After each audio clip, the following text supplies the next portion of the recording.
Sorry, we will begin one more time for the audio.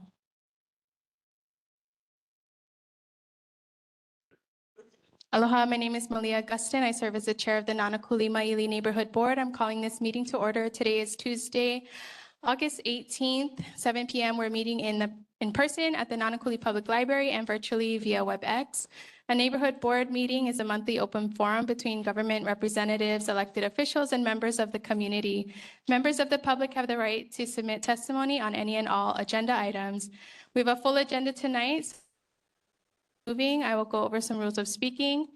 Rules of speaking, if anyone wishes to speak, I'll ask that in-person attendees line up at the microphone. Those joining us on WebEx, please raise your virtual hand. When recognized by the chair, state your name clearly for the minutes. Comments must be kept under 2 minutes, official monthly reports under 3 minutes, and presenters under 10 minutes. Sergeant at Arms will be keeping time, so please end your comments when the timer goes off. I will ask you to conclude your comments. If you speak out of turn or with misconduct, you will be removed from the meeting. Those joining us online, please mute yourself until addressed. I would like to remind everyone that this is a community forum, so we welcome all comments, concerns, questions, and even opinions. Be free to share your mana'o on our agenda items, and remember to treat others with respect and engage with the spirit of aloha. At the end of the meeting, we have cleanup, so please do not touch any items on this table. Thank you to those of you who are willing to stay and help. Kokua. Okay, if you can bow your heads and pule. Dear Heavenly Father, we just glorify you. We thank you for keeping us safe during this recent storm. Lord, we just ask that you be with our community, help us to put our best foot forward to help in all ways possible. Be in the midst of our conversation tonight, bring those who are on their way safely, and take all of us home safely at the end of tonight. In Jesus' name I pray, amen. First on our agenda, I would like to do roll call.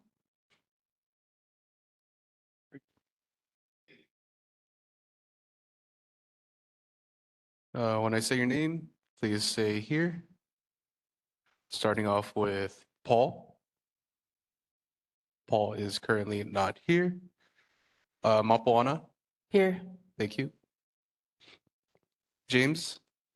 Thank you. Here. Blessings. Here. Thank you. Here. Thank you. Jermaine. Present. Thank you. Charla. Here. Thank you. Sky. Here. Thank you. And Aaliyah. Or Present. thank you. All right. Present, you guys have established quorum. Thank you. We have quorum. So at our last meeting, we had a special meeting where an election is placed every June, July of each year for our board. So I just wanted to share with everyone the results of that within our board. So this evening, we're just going to recognize those who are our executive members and also those who are continuing to serve with us. I have lay who will be lay that will be presented. Our vice chair is Jermaine Myers.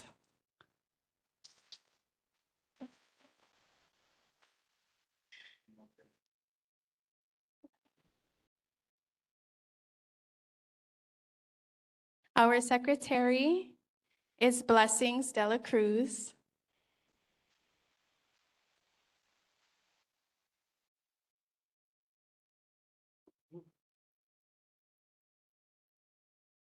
Our treasurer is Sky Kolealani Raison Olds.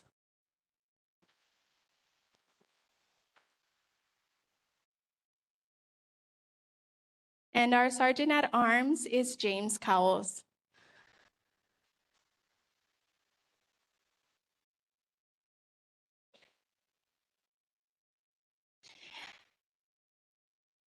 Your chair again this year.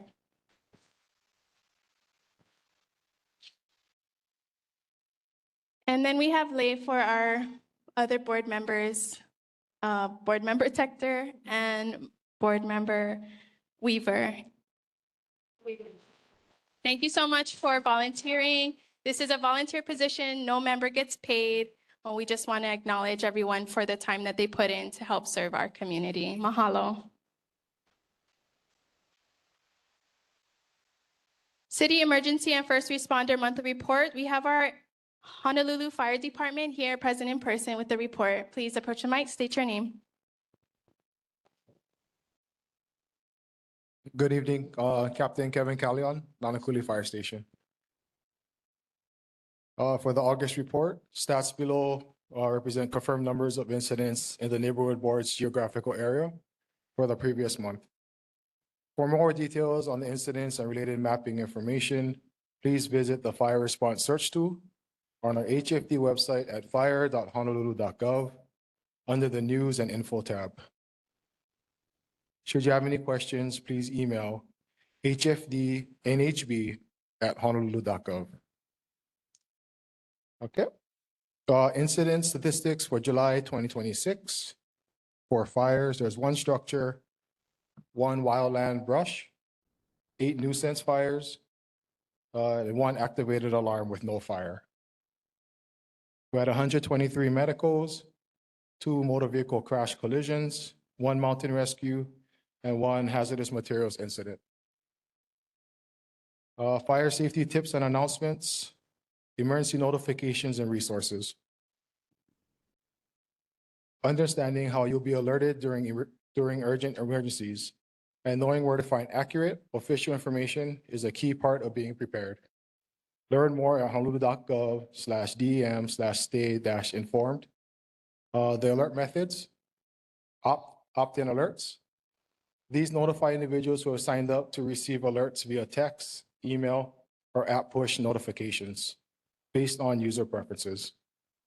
Alerts are not sent based on location. 1, systems include HNL Alert and official government social media. And 2, sign up at hnlalert.gov to receive notifications. 3, alerts may be shared by official city, state, and trusted partner accounts. Public alert and warning systems. These systems deliver urgent, life-saving information during immediate threats to public safety. In Hawaii, this includes 1, emergency alert systems, EAS, 2, wireless emergency alerts, WEA, and 3, outdoor warning sirens depending on the emergency. 1 or more of these systems may be activated. And that's all I have. Thank you for your report. Any questions from the community for Honolulu Fire Department? Please approach the mic, state your name.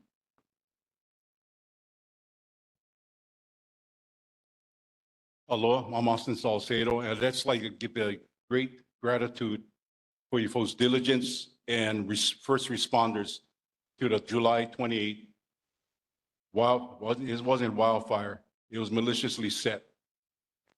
Right after Makaha Beach, there was from the Farrington Highway, started, went up towards the mountains. You folks stopped that. At the same time, half-mile away, my neighbor's property at Keao's was burnt about almost 2 acres worth. Third fire over at Keawaula, Yokohama, all at the same afternoon on July 28th. I appreciate your folks' efforts on this and stopping this wildfire, not wildfire, arson fire. But was there anybody caught? It was seen that a person on moped was setting these fires maliciously. Thank you. I appreciate you folks. Hi, for that was in not in our area. That was in Station 26, Waianae's area. We can go ahead and send information up to our CRO, our Community Relations Office, and gather some information if we. But I don't have an answer at this time. But thank you. Thank you. Please approach the mic. Aloha, Kalei Salcedo. I just want to thank you folks for responding. I mean, I know you folks had a lot of call from this Lala storm. I mean, who in their right mind is going to name it? Knowing that Lala means unstable, you know. So, but thank you folks for responding to a lot of people was in need. Because you folks are the first responder, but we also got to remember, while you putting your life in, please remember, Safety is the number one priority. If you see the danger and you're putting our firefighters in danger, then we're going to be shot, mans. So thank you, all of you folks, because I know how it is putting your life there. Mahalo. Thank you so much. Any questions from the board members? Board Member Myers? Chair, I don't have any question, but I would like to applaud HBD. So my mom passed away on July 16th, but she preceded her death with a fall in home. And she was with my nephew and couldn't get her off the ground. And so you guys came there, responded and put her on the bed. But it was her decision to be in hospice at home. And so you guys honored that. So I just wanted to appreciate you that you not only are first responders for fire to save lives in the ocean, etc., but you also help my family with a dignified ending to my mom's life on July 16th. So I just wanted to mahalo you and just to know that I can imagine that you guys see death, but just to know that we expected my mom to pass away, but you help her save her dignity by getting her off the floor and into the bed so that we can honor her wishes to be with her until they came to take her body. So I just want to mahalo you. Thank you so much. Thank you. In light of that, I just want to take a moment to mahalo Board Member Myers and just the effort that she continues to pour into this community, even through supporting her mom. So if we can just have a moment of silence in honoring the passing of her, we'll take 1 minute. Mahalo.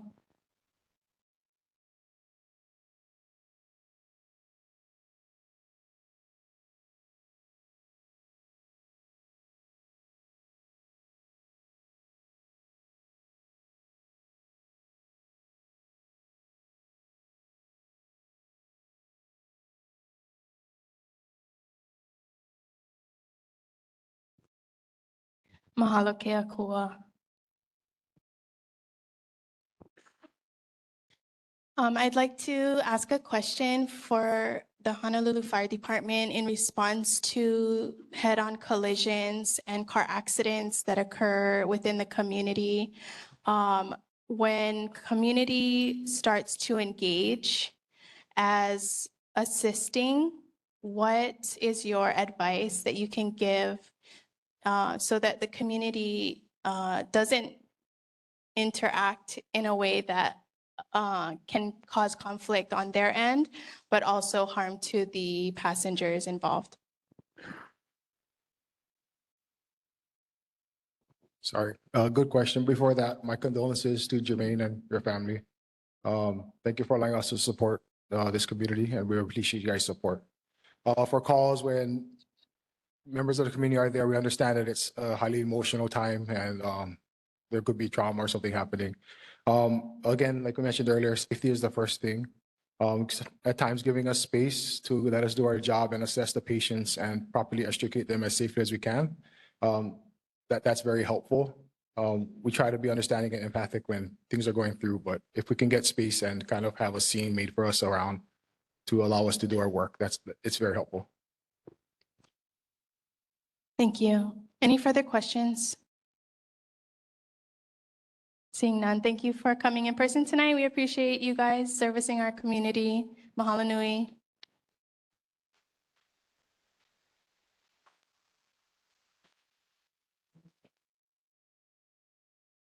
Next on our agenda, we have the Honolulu Police Department.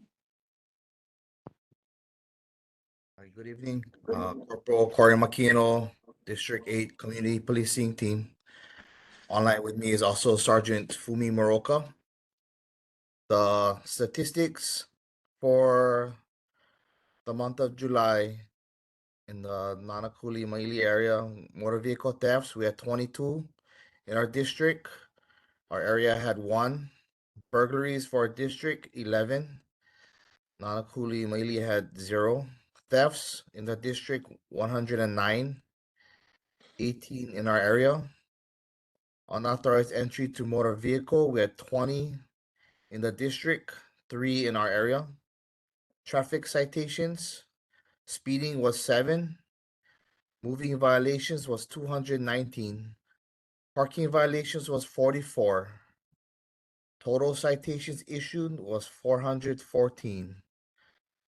Total calls for service in the district, 8,758, and total calls in our area was 1,422. Any questions, comments, or concerns?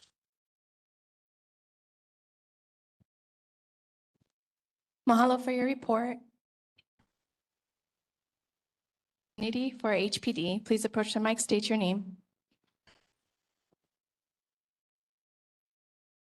Again, also, Salcedo, July 28th, Sergeant Fumi, please pass the word to Major Gil Beckley.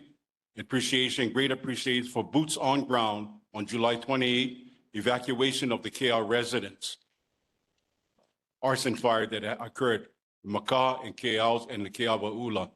Great appreciation to Major Gil Beckley, boots on ground, for the evacuation of all the residents on the mountainside of KL mountains. And it would be a catastrophic if HFD wasn't in response as well to first responders. But you folks have blocked off the roads,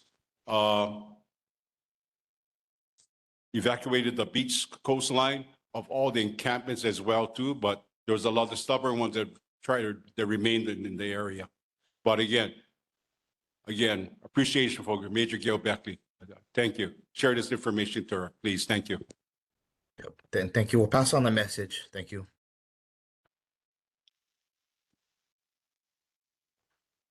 Thank you. Any further questions from the community? Seeing none, any questions from the board members? Board Member Cowles. Good evening, Corporal. We have this individual that dumped his pickup truck full of rubbish in the back, smashed windshield, and dumped it on the side of the road in our neighborhood. I called the police department. They came, and they towed the car. Angels towed it to the yard, and less than a week later, that truck was back.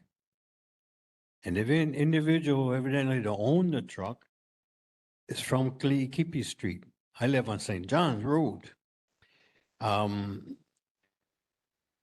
police department came again and tracked down the owner. It just so happened the way he had owned it, she's in prison, but her husband had the truck.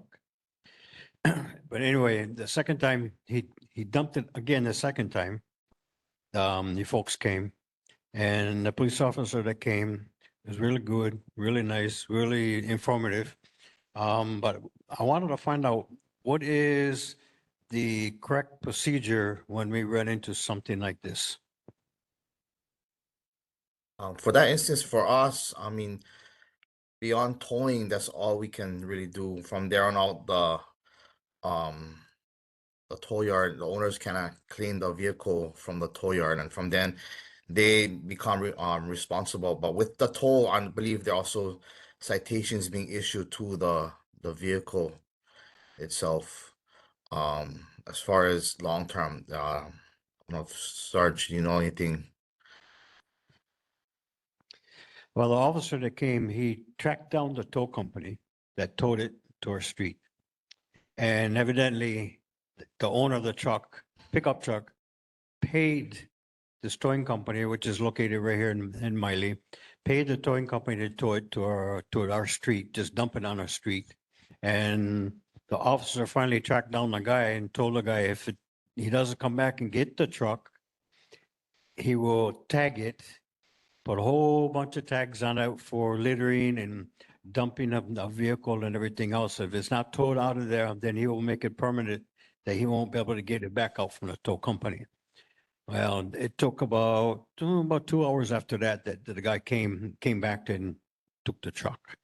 But for other people, I want to just find out what the procedure was, and if anything, to call for something like that than have you folks take care of it again like we did. Yeah, so what you did was correct, just call us and then let us handle it. We can, like the officer did, track down the owner, try to see what we can do, try to get a solution. They did tow the vehicle, and we, when towing procedure wise, they also got citations as well, yeah. So as the citations pile up, yeah, it's gonna be harder and harder for them, for the owner. Yeah, I just wanted to say thank you guys for your guys' support and I really appreciate it. Thank you. Thank you. Board Member Dela Cruz. Aloha. I just wanted to make note, want to thank HPD in regards to the torture, abuse, and sensitivity case that's been handled in, currently. And I just want to say thank you for the sensitivity. Thank you. Appreciate it. Any further questions? Board Member Myers. Aloha. I'm Jermaine Myers. Could you let me find out if HPD knows anything about the suite that will happen behind Second Save for those the homeless individuals that are encamped behind Second Save due to the development of Claudia Shea's Self-Help Housing Corporation of Hawaii Nānākuli-Māʻili project, housing project? Do you know anything about a suite that's coming up? Yeah, I'm Answer gonna, that. oh, sorry, go ahead, Sarge. Hi, Sergeant Moroka with District 8 Community Policing. So, yeah, we're notified about the self-help home development that's coming up. So we are going to be going out there with Department of Facility Maintenance to clear out the dirt path going up behind Second Save, and they will be we're going to be clearing the path to for the self-help home development to begin. So we'll be going up there at the end of the month, this month. What date again, did you say? The sweep will happen? 25th will be giving the DFM will be giving the notifications. 26th is the clearing. Okay, thank you. You're welcome. Thank you. One more. Aloha, Kalai Zero. Don't they have the honu at Kapolei by the Holly side? And if they do, were these houseless informed that they can go there? Because we seen a tents up there just not too long. Just was wondering. Yeah, every time we do stored property ordinance cleanup, we offer shelter services, and it's up to them. Yeah, we can't force them. So yeah, if they want to, then we can refer them to Honu. They get transportation, free transportation, and the Honu has priority to housing, so they would get housing first pick. But most times they refuse any assistance. So yeah, but we always ask. Thank you. Thank you. Any further questions? Seeing none, thank you for your time and service, HPD. We appreciate you. Thank you. Next, Blue Ocean Safety Department, Kelly Croney.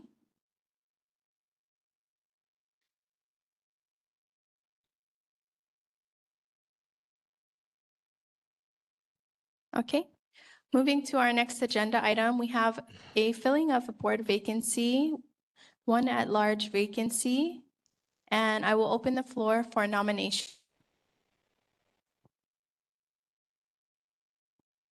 I would like to nominate Melissa Leduc. We have a nomination for Melissa Leduc.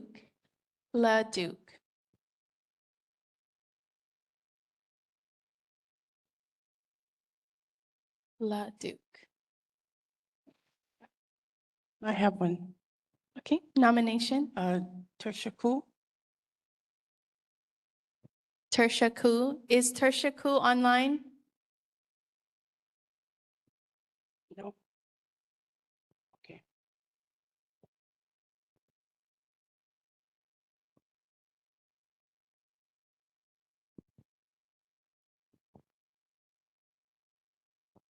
Okay.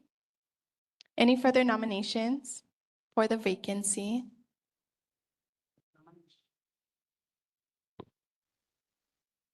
I'd like to nominate Antipua from Haleakala, Nānākuli. I second.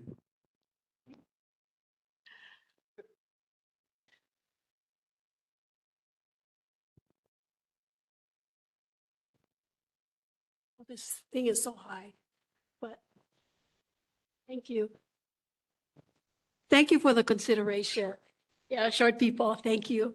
Thank you for the consideration, but at this time I need to decline. Thank you. Thank you. Any further nominations?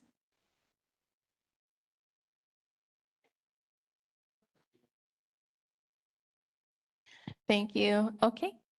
So we will move forward with the vacancy and nomination. If Melissa Leduc would please approach the mic, give a brief statement of who you are, introduction, and why you'd like to serve on the board. Thank you, and thank you for adjusting this for short people. So my name is Melissa Leduc. I go by Mel, and I'm so honored to be with all of you today. Thank you so much for welcoming me into this community. I'm new to Māʻili, but I'm not new to service. So I came here for college. I'm a proud HPU grad, and then I served in the Air Force for 20 years, and now I like to say I'm back home. So while I was in the service, I did a lot with higher education, and now I'm here, and my day job is working for the State Department of Education. So I work as a science specialist, and I'm hoping to bring some of my knowledge and experience and just love of the community and love of our Kiki to help this community as a whole. So thanks. Thank you. So we will move forward with the vote. Okay. All those in favor for Melissa Leduc, say aye. Aye. Any opposed, say nay. Any abstentions? Okay. Congratulations. Welcome to our board. You're welcome to have a seat at the end of the table here, because your work actually starts right this minute.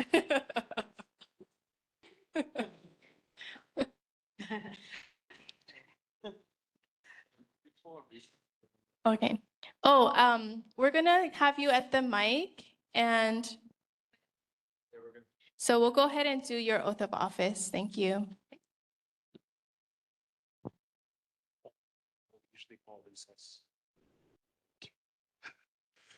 Okay. So for the oath of office, I just need you to repeat after me, Okay. and I'll read it out loud. Okay. I solemnly swear I solemnly swear that I will faithfully support that I will faithfully support the Constitution and the laws of and the Constitution and the laws of the United States of America, the United States of America, the Constitution and laws of the state of Hawaii, the Constitution and laws of the state of Hawaii, the charter and laws of the city and county of Honolulu, the charter and laws of the city and county of Honolulu, and the provisions of the neighborhood board plan, and provisions of the neighborhood board of planning, and will conscientiously and impartially discharge my duties and will conscientiously and impartially discharge my duties to the best of my ability to the best of my ability as a member of the neighborhood board as a member of the neighborhood board to which I have been elected. to which I have been elected. Yeah. All right. That should be it. Yeah.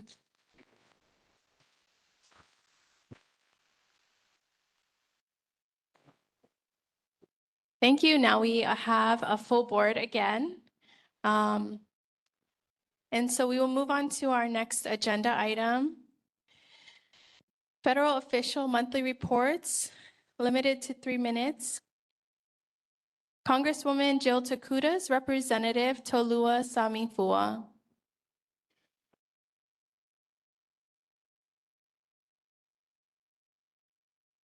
Good evening, Chair and Board. Thank you for the time. I just wanted to share some quick highlights from our board report. They're the documents also in the Google Docs folder that I saw. I think some relevant stuff for our community. Representative Takuta co-introduced 2 bipartisan bills really to address a lot of the rural hospital or rural gaps or gaps in rural health infrastructure across the nation. So one was the rural hospital cybersecurity enhancement. I put it in the chat. I know it's not available for everyone to see, but if for those online, if they want to click it, but it's really to help support training staff in the hospital settings about on cybersecurity safety. And you can read more about that at the chat here. And I'm open to sharing that with anyone that's interested. Also, the Reimbursing Emergency Services Critical Urgent Care or Rescue Act. And this is to help make sure that those, especially our folks who are not close to hospitals or clinics, they have that telehealth access to appointments and that they also get reimbursements for those services. So that's still working its way through, but those were introduced, co-introduced by Representative Takuta. Also, she led a bipartisan letter signed by more than 60 colleagues, urging Centers for Medicare Services to improve reimbursement rates for telehealth visits. Oh, I'm so sorry. I actually mixed that up. This is the letter she actually co-led with her colleagues about reimbursements for telehealth services. I'm sorry about that. Also, I think another relevant one is this was announced at the end of July is the applications for students who would like to be nominated for military service academies. Those applications are now open, and we've been in communication with our school districts across District 2. So the administration should be aware, but we always welcome any questions about the process. The application deadline is October 18th. And you can visit our website. You're welcome to call our district office. I'll be one of the folks answering the phone. And my email address is there as well. And I just want to share, I think there was a question. This was at the Waianae Coast Neighborhood Board earlier this month, but I know this is also addressing an issue with regarding Pa'akea Road and the drainage project. So we requested an update from our counterparts at the Navy, as well as the State of Hawaii Transportation Department. And according to the Transportation Department Director, as of right now, they have secured funding for that drainage project and shared with us that they didn't need federal funding at this time. So that was the update they provided to us.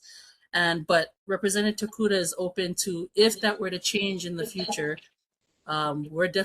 she would definitely continue to advocate for funding coming from the federal side. But as of right now, according to the Director of Transportation for the state of Hawaii, federal funding is not needed at this time.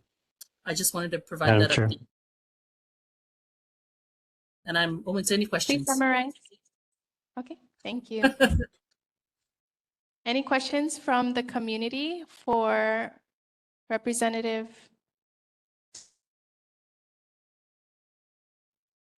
Aloha, Kalei Saucero. You know, getting fundings is very important. But when we have a fire, we have a problem in our district, the whole 96792 Pa'akea Road. She can go and fight money and get money for nonprofit organizations, for the houseless. She can also get money for what we need, for the well-being and safety, for access, for get out in case of emergency.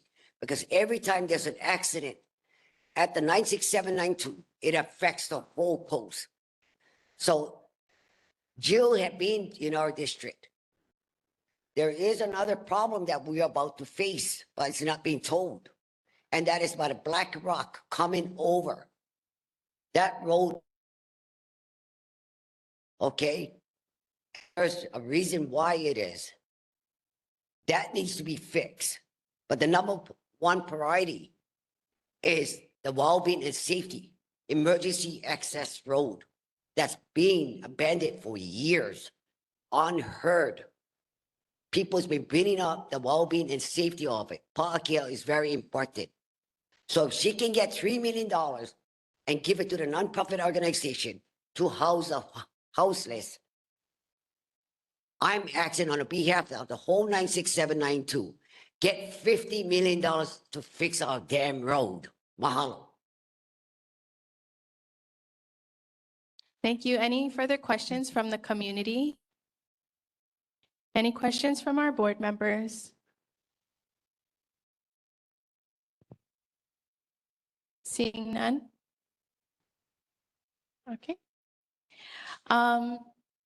Talua, if you can put in a request with Tokuta's office that we see a report of allocated funds for Pa'akea within the past 10 years from the federal government so we can understand what has been done regarding the flooding for history.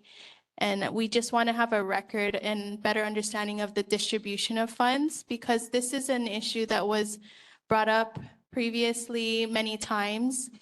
And so we're trying to update the record so that the community understands where allocations are going. We'll get that. Thank you. Thank you. Any further questions? Seeing none, moving on. We appreciate your time for joining us this evening. Next on our agenda, we have Army Representative Major Tichi. MacArthur, apologize. All right, aloha. I'm Lieutenant Colonel MacArthur. I'm here representing U.S. Army Garrison Hawaii. I have 3 announcements for you. First, the U.S. Army Garrison Hawaii is holding its next 2 hiring fairs on August 24th at the Hili Mano Military Reservation Training Room and September 15th at the Hili Mano Military Reservation Gym, beginning at 8:30 a.m. and ending at 2 p.m. It is open to the public and there will be job offers and provisional hiring the day of the fair. Advance applicants can go on to www.himwr.com, click the employment banner. For the training advisory for the month of August, the Army will continue training on East Range with Ranger and Jungle Tactics. Expect small arms blank fire from 17 to 20 August and aviation training from 17 to 20 and 24 to 28 August, only during the daytime. Additionally, on Schofield, there will be artillery, mortar, and demolition training from 14 to 31 August, both day and night, including late evenings and early morning hours. If you have any concerns, you can call the community concern line at 808-766-7778. Lastly, the 25th Infantry Division will be executing its annual JPMRC training exercise between the months of October and November 2026. Please be aware there will be an increase in traffic and noise. More details will follow in the coming months as we get closer to the exercise. Penny, any questions? Thank you. Any questions from the community for Army?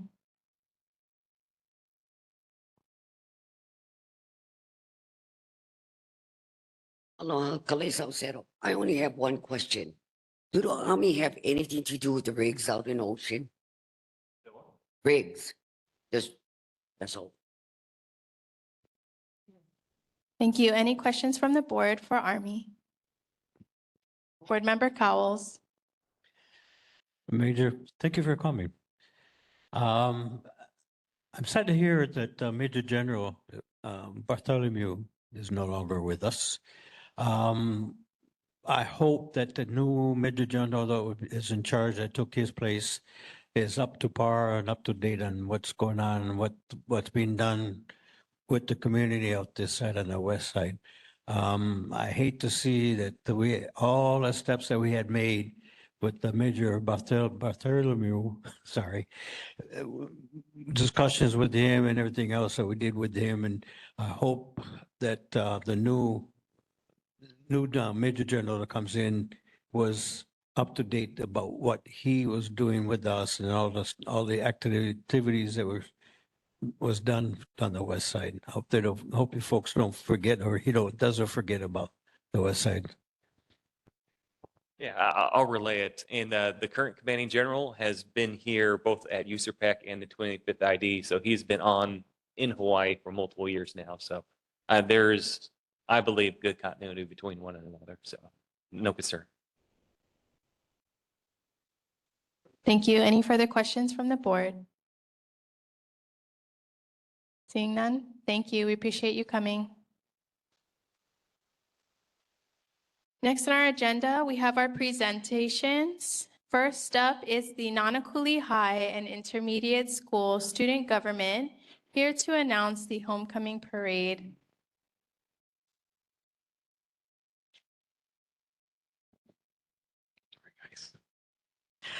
Hi, my name is Promise. And I'm Vivian. And we are presenting about homecoming. So our theme for homecoming is Guardians of the Decades, an idea going back in time when each grade level representing a decade from the 50s to the 2000s.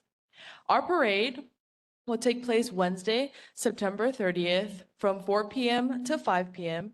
And it begins on First Road, Hua Ave, up to Nānākuli Ave and to the NHIS. If schools and community groups want to participate in the parade, please email Robin Kitsu at robin.kitsu@k12.hi.us. The pep rally assembly will be October 2nd, that's on a Friday, and our homecoming game will be versus Radford, also Friday, October 2nd. Any questions? Thank you so much for coming every year. We're really excited every time it's homecoming. Any questions from the community for the students? Seeing none. Any questions from the board? I really love the theme that you guys chose this year, and I'm really excited to see what each school year represents.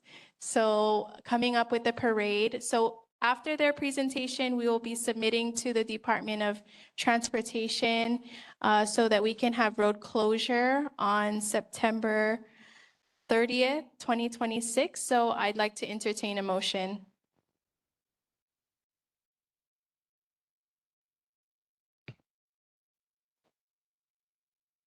The Nānākuli-Māʻili Neighborhood Board. So, oh, did you want to say it? The PTSA? Go ahead. The Nānākuli-Māʻili Neighborhood Board supports the student government, the homecoming parade for the Nānākuli High and Intermediate School scheduled for September 30th, 2026. Second. All those in favor, discussion, any discussion? All those in favor say aye. Any opposed say nay. Motion carries. Okay, thank you so much. Hold on, one more thing before you go. Our board participates annually as well, so I'd like to entertain one more motion as this is coming up really quick within the month. So if anyone would like to support for our board to participate in the parade.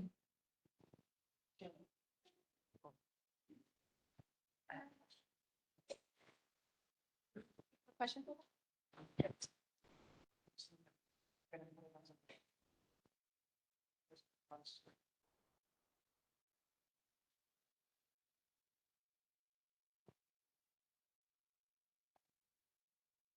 Okay, thank you. Next on our agenda, we have Neighborhood Plan Committee Chair Larry Verre. All right, setting this mic up for short people. Good evening, and I want to say it's an honor and a privilege to be here for the Nānākuli Neighborhood Board. I watch all your meetings all the time, and so I can understand all the issues that are happening. But I'm Larry Verre. I'm retired U.S. Navy, Vietnam vet, spent 53 years with the military, 24 years active duty, and then I the advisor to the admirals and generals for 30 years, and then training all our warfighters through the Pacific. But during that time, in between all my deployments and traveling every month, my wife of 53 years was always waiting for me. But I supported the Pearl City Neighborhood Board. And of course, 20 years ago, I came on and got involved with the first health and safety issues. And I congratulate you for coming on. And I didn't know it was going to be 20 years. But and now, for the last 10 years, I've had the privilege of my board selecting me to be the chair for 10 years, which it's an honor. And because I'm always looking at trying to get the young guys to come up. And I don't know if you saw one of my board meetings 3 months ago. I took my youngest guy and I put him in the chair seat for the rest of the meeting so he could chair it. But I also want to mention here, I've got one of my really great colleagues, Kathleen Puanoe. She sits with the commission with us. And Patrick Smith is our chair, and I'm the vice chair of the commission for the Neighborhood Plan Committee. But Patrick and I are trying to get all the neighborhood boards to come out so you guys know us. And I just want you to know we got your back. And we're hoping to try to streamline things because of complaints that have happened in the past. I think we can mitigate those if we catch it early and work with the issues that some of the boards are having.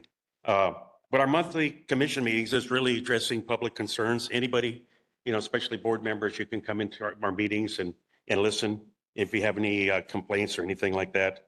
And like I said, we periodically visit the neighborhood boards. Our roles and responsibilities, we establish policy, okay? And we work close with the neighborhood commission office with Lloyd Yonanaka. But we provide oversight, evaluation of the whole neighborhood board system to make sure it's flowing good. And we listen to you too. I know that Jermaine, she pops into meetings all the time with her ideas and trying to remind us on some things. We evaluate our effectiveness. And to be effective, you got to have a cohesive board. And Malia, I got to tell you, you're just what I observed tonight. You're doing a great job. And as a board, cohesiveness is so important. Being able to communicate, and you can't agree on everything, but the thing is, though, you have to come up with a solution. And the other thing is, when you do have differences, don't show that in public. Do that behind the scenes. And the other thing is, the key thing is, you're here to represent the people. That's number one. All 33 neighborhood boards on island, we're there for you. And I see you a lot on TV all the time. And I'm listening to you too, because I'm hearing it says, yep, she's right on a couple of these things. But the other thing is, the key thing is respect. If you keep that respect across the board, you're going to get your business done. And where you really need to respect is with your officials. When the senators and representatives, city council rep, and the good news is you guys got some great leadership with Andrea Chipolo and also with Senator DeCord.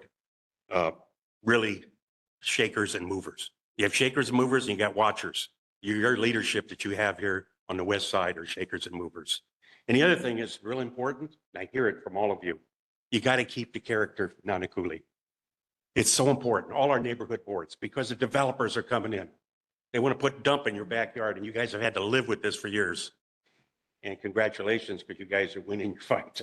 And I'm really happy for you for that. The roles and responsibilities for all our neighborhood boards, again, increasing assuring effective citizen participation in decisions. You're the middle broker. They're coming to you. And when they come up to talk on the microphone, you listen. It's a key thing. They got a problem. And then as the chair is really that whoever's having the question or the issue bringing up is talking to the chair and the board is listening. But what's important out of that thing is there something that the board needs to jump on and take action. Now, there may need a clarification.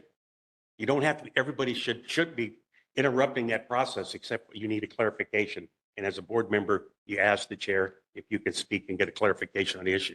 The next thing is the chair will delegate. She'll tell you what committee is going to take on that action item if it's going to go forward.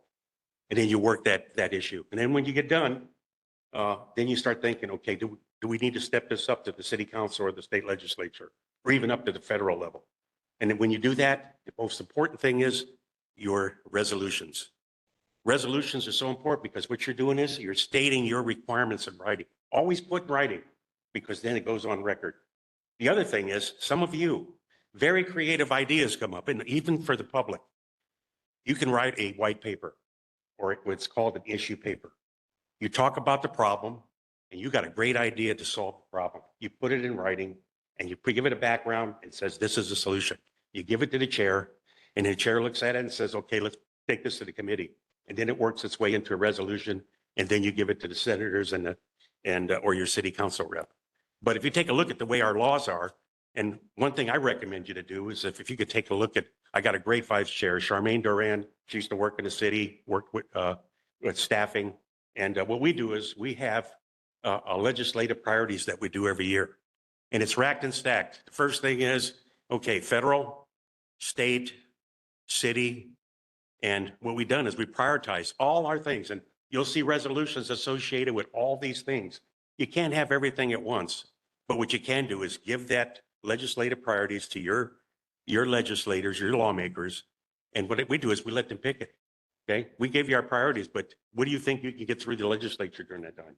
And you'll find your chances of success are going to grow because you're managing it better. And plus, everybody knows, no kidding, it's on record. These are the things that you need. I'm in the process right now of reviewing the neighborhood plan. You know, we do it about every 10 years. And we are making some changes. You have a good board complement. Now you got 9 people. Perfect for decision making. Sometimes when you have 23 board members, you lose time management as well because everybody wants to speak. And it makes it very difficult for the chair to keep up with the meeting. But your complement 9 and 11 are the keys. Anything more than that, sometimes it causes problem. You can't make quorum, especially when you have the vacancies.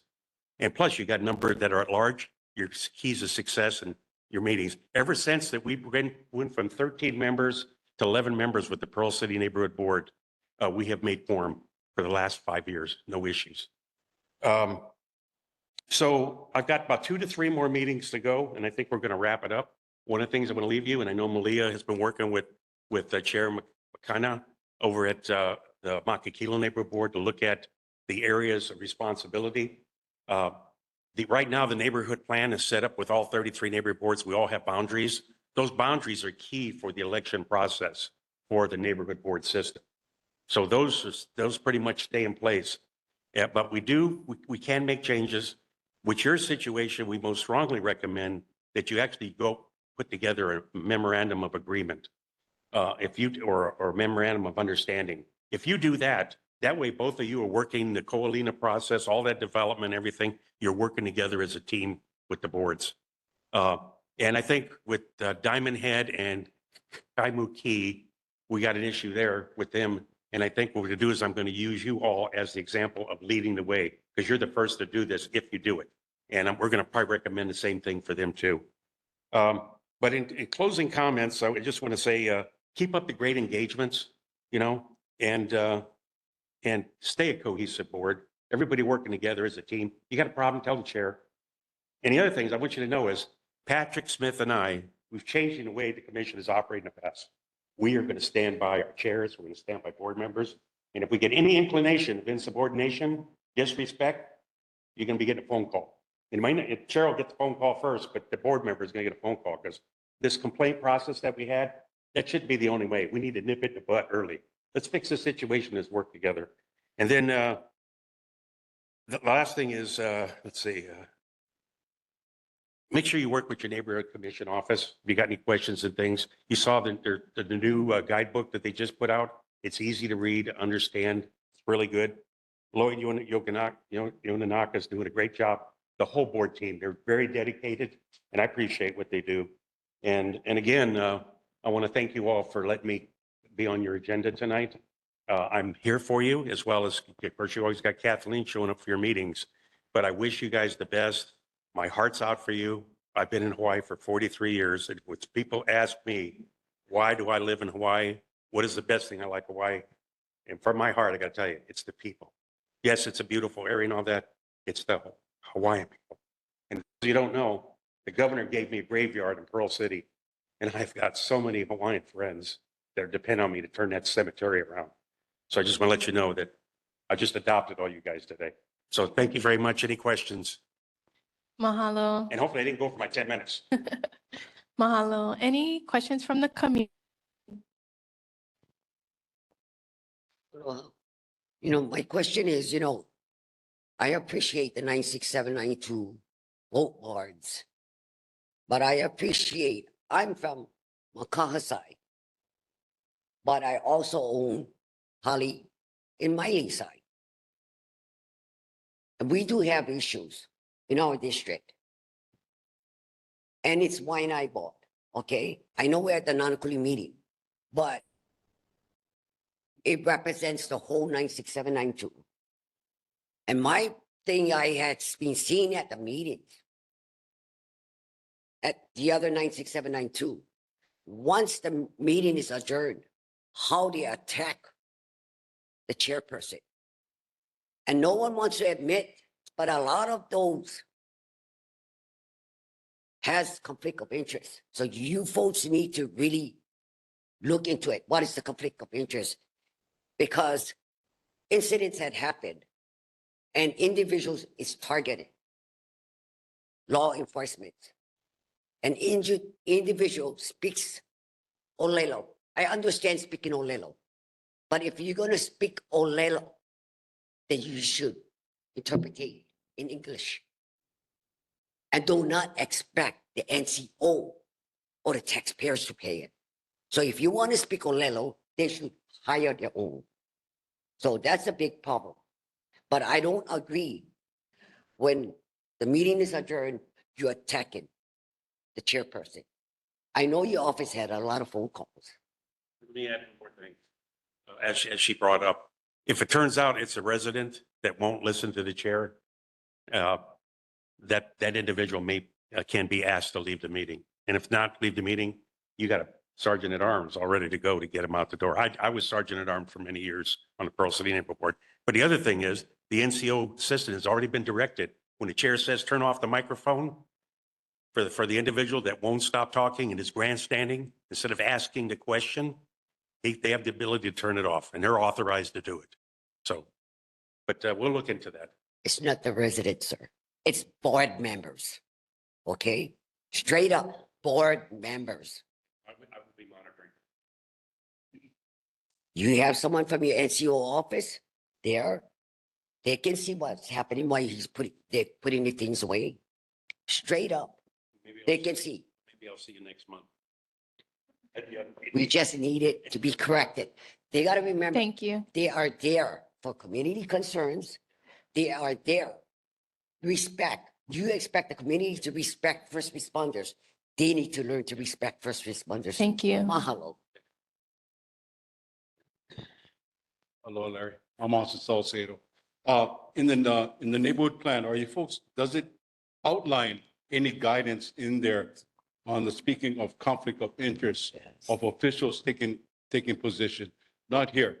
These people are excellent, but self-interest, like they're affiliated with a nonprofit organization that's taking a profit and they're becoming an official.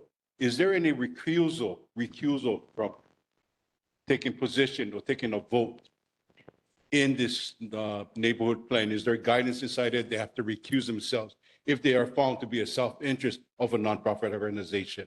Is there? That's the question. The answer to that is yes. If identify a conflict of interest, you need to bring that up immediately, not after the fact, with somebody who does report it afterwards. But the thing is, though, for example, the election process. Okay, if they're going up for a particular office and stuff like that, they're not supposed to grandstand and talk about what they're going to do and everything else. They're not supposed to do that. It's already. But it's very generalized, okay? And if you want to send me an email and I can get back to you with more specific information, maybe there's some things in there that I need to review to add into the plan. This board is. We're good. You just missed your seat. Thank you. Any questions from the board members? Board Member Myers, Board Member Cowell. Thank you, Commissioner Vare. You're amazing chair at Pro City, and your leadership shows on how you communicate with your members. I'd never see problems on your board. I have 3, but then I just had a 4th question, and so I'll make it fast. So the first one is, has the neighborhood board considered in the neighborhood board plan, amending it to allow for a 17-year-old person to be one of the seats on the board. And I say that because along the Waianae Coast, from Nānākuli to Makua, we have 11 schools, 9 public, 2 charters. Of those 11 schools, 8,000 students are enrolled from kindergarten to 12th grade. Of those 8,000, 5,000 are Hawaiian ancestry race, Hawaiian students. And so what I'm saying is we have 2 boards along the Waianae Coast. Is it possible for the neighborhood board to change the plan? Because they're going to be the next generation. So have 1 seat within the board to be on a student that's 17-year-old. That's my first request. I just wanted to acknowledge that the Keli'i families, as long as they've been sitting on the neighborhood board, they've always got the student body from our high school to be part, and which was also the parade for the last few years. Ever since Malia and Mapuana has joined the board, they've always wanted to make sure that we involve the schools. So I give them the credit to have a 17-year-old on the board. The second Well, one is don't- regarding, Let me answer first before I forget. okay, I'm turning 77 and I got a short-term memory going. oh, But you're right on the money. Actually, I tried to get this started last board term. You are authorized to have 2 of your high school students come here and sit with the board as delegates. They can't vote on the issues, but they can be delegates. I would love to see that changed, to have at least 2 seats, to have young people on the board. And plus, we're mentoring them, learning them, future leaders. I think it's really good. So if you can, my next neighborhood plan committee meeting, if you could please chime in, and we'll address it in that meeting. And I'm supportive of bringing young people onto the. as the education chair, I'll put a resolution to our committee and then introduce it to the board, and we'll send it to the neighborhood board plan. Right. Thank you.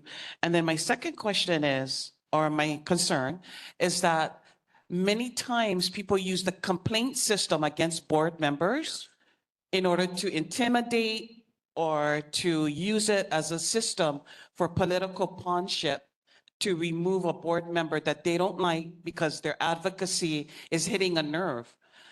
So whether it's a faction that's within the community, a political party, a political individual, many times they use the complaint system. We're not doing anything criminal, but they go decorum and order. They do all these kind of things. The other thing is, I'm always shocked when I see on the neighborhood board commission, on the neighborhood commission meeting agenda, that complaints are between board members, board member to board member, chair to the board member back to the chair. I mean, how can the commission address something like that? And when we're involved on the board, we should be finding ways, and Malia always finds ways in order for us to see eye to eye. It should be the community, not us as individuals, our personalities, our political affiliations, our nonprofit affiliations. It always should be the community that we're advocating for. And so I'm concerned about that system, the complaint system, and I'm hoping that you can amend that so that people can use it in order to, as I just said, intimidate. And we already have amended. Patrick Smith we spent 6 months just working the complaint process. It used to take at least 3 months to get through a process. Now we're going to have it down to 10 days for the first step. But before that is, you heard me before say that we're watching these meetings and we start to see that there's some board member tension, in which you can't have cohesiveness if you're not working together as a team. We're going to try to get in there early and we're going to try to mediate it. So let's say if there was a problem here, Melissa could call Chair Smith or myself and say, hey, I got an issue. I tried to talk to this board member. I just haven't been able to do it. And we work it in. And that's the chime bell that I need to sit down. Thank you. And our board does meet, thank you. And anytime there's a concern, it is brought forward and I make time to have us sit down and malama what's going on. And so. We want to do it early so we don't have to Yes, pick this. yes, Why do we thank got all the, but we will have a complaint though. Thank When you. there's a disrespectful situation, I mean, really bad, that was done in public on TV to a senator or to a representative, anything like that, you'll come and see us. Yes, thank Thank you. you. Wait, I'm not done. I got two more. Oh, okay, I got two more. So my third one, and this, She's this- welcome to. I'm on the board, so I really want this Thank opportunity. you. I will allow for questions to be addressed. So Call me. my third, well, but I really want, anyway, the third one is our board, and actually you were the one that told me about how you guys have priorities. As a board, you created legislative priorities based upon the feedback from the committees, and then you vote on it as a board. But we want to convene together in a special meeting that just us board members, kuka about what are the committees, et cetera, and be able to hash out things at a special meeting without having to jump through all these hoops regarding agenda and, you know, things like that. So how can we go about amending it that we can have special meetings with all 9 board members is my concern, to do legislative priorities, charter commission amendments, sustainable plan, et cetera. Okay, my short answer to that right now is major changes at OIP because we have to follow the sunshine law. You still have to have agendas, still got to have reports. The public got to be able to see what was put into it. Thank But you. please get a hold of me. You and I can talk Yes. offline. Thank you. And we'll help out. And the last thing is, you know, your resolutions and stuff like that. Yes. What I do is we get our draft resolution ready for the meeting. I do a reading it for everything that's a board business. All the board sees before the meeting, and what questions they're going to ask in the meeting. That's the time on that. So time management is key. Thank you. If any other board members has questions regarding this topic, please email them to me and I will make sure to have a chain line email connected to Larry Beret. Mahalo for your time. We appreciate you.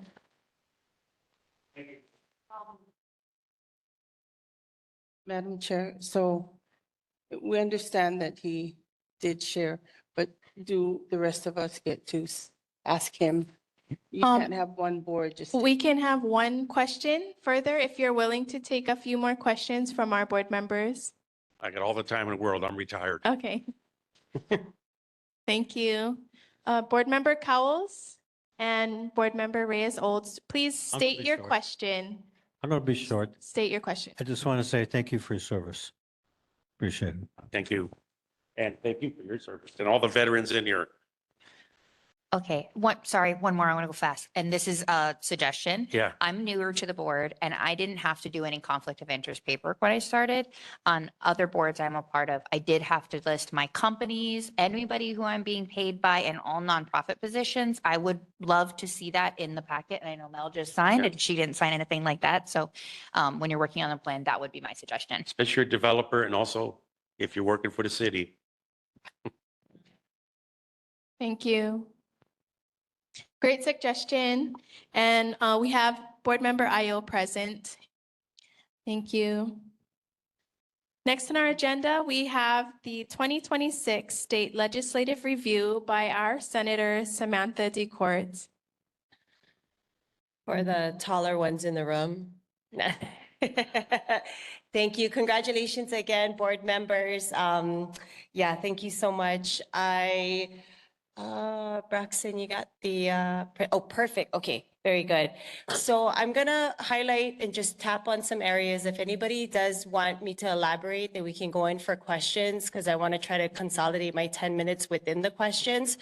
So 2026 State Legislative Review, the governor has signed and vetoed all the bills that have come through or the ones that need to be reintroduced. So I'm gonna pick apart some of the bills that he had signed into law, so we know what we're actually working with. And then you can go to the next slide. And then, yeah, and then we can just tackle it from there. So a few things I'm gonna mention. We're gonna talk about education, wildfires, youth and workforce development, Aina lands and culture, Kapa'a Quarry landfill, I'm manifesting that. And then we'll end off with questions and comments. So we can go to the next slide. With education, Papahanau'Okaiona, just to give you guys an update, they have relocated. We're so thankful for Kamehameha Schools letting them stay at Kalani Ho'okaha for the past several years. They've been very generous with not charging and just being very hospitable. But we do have a temporary home for Papahanau'Okaiona up at Kahumana Farms. So Avery Manake and the team up there has also been very welcoming, very open. They have a great program up there, so we're so thankful. Just to give everybody an update for the future permanent home of Papahanau'Okaiona, St. John's Road, the purchase of the old Kaiser building is intended to be for the permanent home of Papahanau'Okaiona. That is expected to close at the end of this month, so I'll send you all an update. We really need to ensure that Papahanau'Okaiona does have a permanent home. This is for primarily for at-risk kids. For those of you who do not know, I actually got my high school diploma from a similar school out in Wahiawa called Storefront. So it's a program that I understand does very well. I'm a product of it, and I know it will help a lot of kids. We just need to have different options. So that's Papahanau'Okaiona. Next is school resource officers. I really want to thank Kawi Asinsin. She brought a concern to our neighborhood board here, Nānākuli-Māʻili Neighborhood Board in 2023. She was very concerned about the safety for the students up at Nānākuli. There was a lot of fights going on. So where she had moved, she was temporarily living in Washington. They had school resource offices there, and she thought that that was a great idea. So she brought it to the board, and this board actually wrote a resolution, passed a resolution. It went to the city, it passed, it came to the state, it passed. So currently, Nānākuli High School does have 3 school resource officers, and Waianae High School has 3 school resource officers. So our Waianae Coast 96792 is the only high school that is that has school resources officers in both high schools. So let's just give the neighborhood board a round of applause, because that really did come through the neighborhood board. So as Leray had said, you know, there's so much power in this board right here. And the way that you guys organize, the way that you guys put motions together and resolutions together, I mean, that stuff real, I mean, I can go on and on about the laws that had passed in our coast because of the efforts that were put here at the neighborhood board. So thank you again, board. And then teacher pay, we were able to pass through law a step increase, which we were trying to get passed for the past 10 years. So what that does is it's not an automatic increase right now.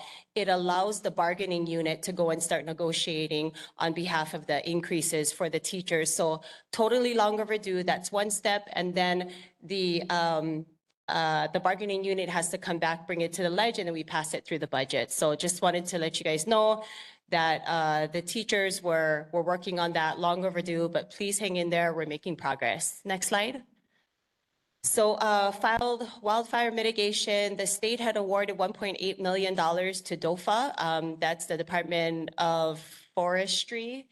And out of that $1.8 million, $298,828 went to Malama Learning Center. So we all know they do great work on the coast, and that funds is to clear fuel loads, to improve emergency access. So we do currently have $300,000 that was awarded to Malama Learning Center to ensure that we can build those fire breaks. So I wanted to get that out to the community so that we know, hey, where is the money going? Where does it go to? I've done a lot of work with Malama Learning Center, and I know many of you here in this room have. So, and they're constantly boots on the ground, and they're constantly working and strategizing, making sure that we have safety when it comes to wildfires. Next slide. So youth and workforce, a few things that was passed, HB 1696, which is currently now Act 22. It lowers the age of CDL drivers from 19 to 18.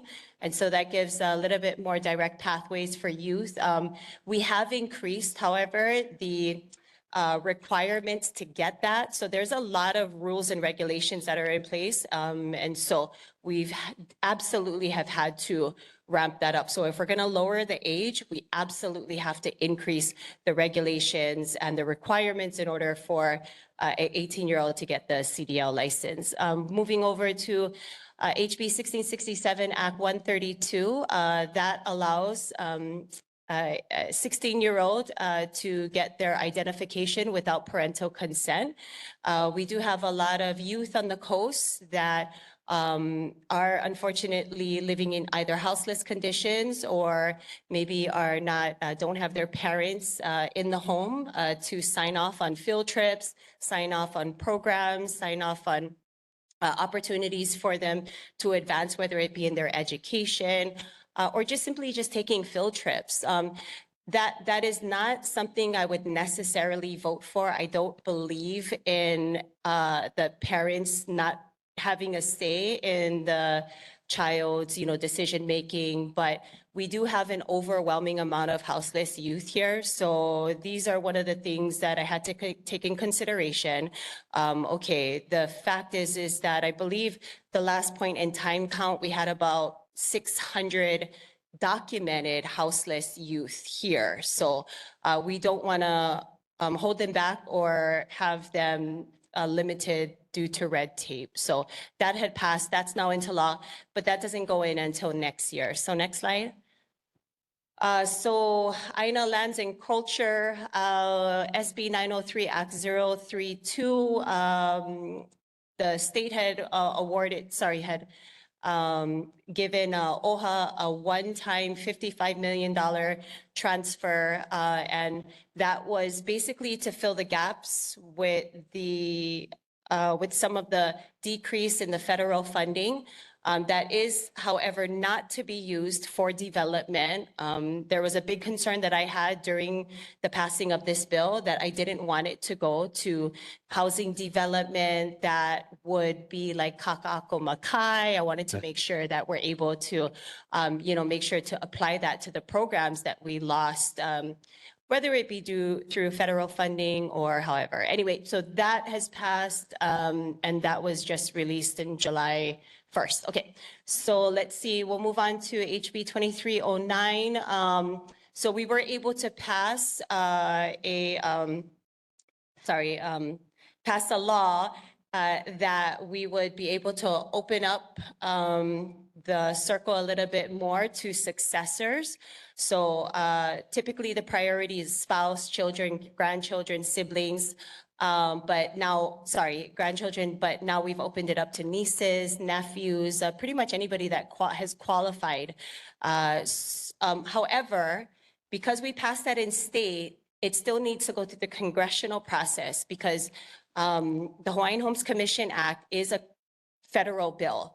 So what we are messaging to the federal is this is what the state wants. So it's important that our federal counterparts take what the state has passed and fight for it up on the federal level because they do have to get congressional support for this. But so please contact your Congress people, let them know, hey, this passed statewide. We need you guys to pass this just so we can open up the window a little bit more.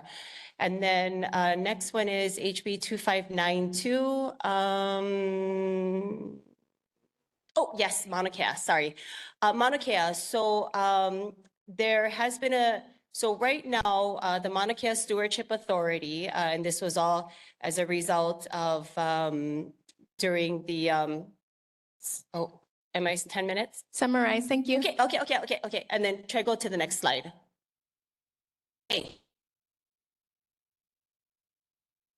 So recently, the mayor had just made a statement saying that, and he's repeated this over and over again, he does not want the landfill to be on the west side. So he plans on coming to the ledge next session to propose a repeal of Act 73. Okay, this is where I would like the board to have a discussion because I am not in support of repealing Act 73. What I am in support of is repealing a special exemption over Kapa'a Quarry Road. I'm sorry, Kapa'a Quarry area. So there is a designated site that if we release the restrictions of Act 73, then a landfill can go over there. So the only thing that's hindering a landfill to going over Kapa'a Quarry is, it's the school, Leisure Dan School. There's a yeah, Leisure Dan. And so, yes, so I just wanted to put this out to the board that repealing Act 73 would also restrict limitations here on the Waianae Coast, and that would open up 2 more spots. So I would not advise that we repeal Act 73 altogether. The term and the language should be a special exemption for Kapa'a Quarry, and I will end there. Mahalo for providing us with a legislative update. It's really helpful for our community to understand all the hard that goes through the legislature. I know our last meeting, we had Representative Keela also give his report. And so thank you so much for taking time to give us that update. Any questions from the community for Senator DeCourt in the legislative updates? I don't have a question. I just need clarification, Senator. But I need to address the chair. First of all, the teacher retention, is that based on hard to staff schools? And is it for all teachers or just hard to staff schools? All teachers throughout the state. And what is the, okay. And then the basis for the retention, teacher retention, how much is it going to cost in, I guess, union negotiations with HSTA? So that still has to be negotiated. Right now, the ledge has approved for those discussions to start happening. But it is for all teachers. I don't know what the rate is going to be, and I don't know what that negotiation is going to be. That's for that discussion to happen during the bargaining unit time. Thank you. Any further questions from the community? Seeing none? Questions from the board? Board Member Cowles? That's not really a Board Member question. Meyer? There's not really a question. It's the CDL.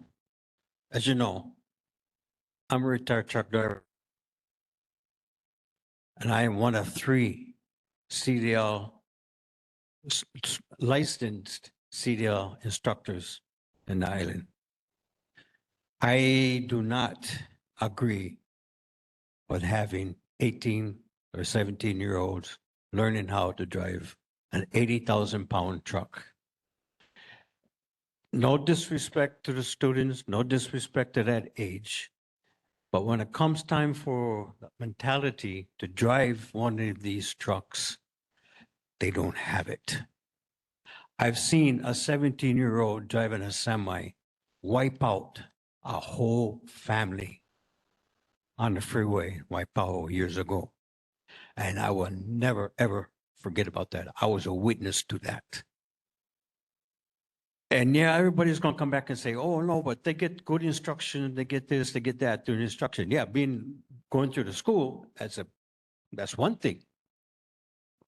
But when they get on the road, they get behind the wheel, they're going to say, oh, wow, I'm driving a big truck. I can do whatever I want. They don't give they don't give, you know what, with the law when it comes to driving. Just like they're driving their cars. They drive their cars the same way. They don't care about the red lights. They don't care about the stop signs. They don't care about somebody in a crosswalk. They're going to do the same thing as driving a semi. I do not approve of it. They should keep it at 21 and nothing below that. Thank you. Yeah, thank you for sharing that. I do think it's fair, though, to say that reckless driving is not based on age. It's based on, there's many other factors. So, I mean, I can point out 34-year-olds that shouldn't be behind of a CDL truck. I can point out 22-year-olds. I mean, it can go back and forth, but we're doing as much as we can to beef up the requirements and just see. But from my experience sitting on Transportation Committee, the accidents and the reckless driving and the veering off and the banging into walls, that's really at all ages. But thank you for that concern. Thank you. Board Member Myers? Thank you, Senator, for your report. I have two questions. Piggybacking on Auntie Pua, so in regards to the salary raises for the teacher, why did the legislature pass that across the board, all teachers would get a raise and not based upon outcomes?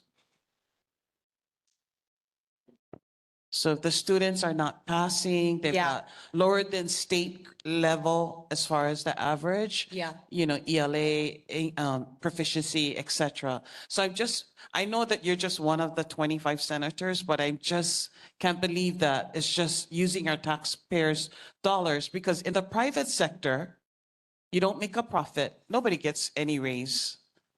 It's just go hand in hand. Consequences, no profit, no outcome, no customers, nobody gets raises. So why in government it's just a standard? Then our cost of living keeps going higher.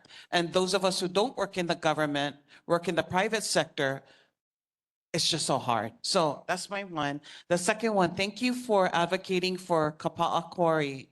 I mean, there is 17 senators on the island of Oahu. 8 senators make up the neighbor islands, Kauai, Maui, Big Island. So 17, the majority in a 25 count Senate would be 13 make up the majority. So 13 can just say, oh no, we don't want it in our district.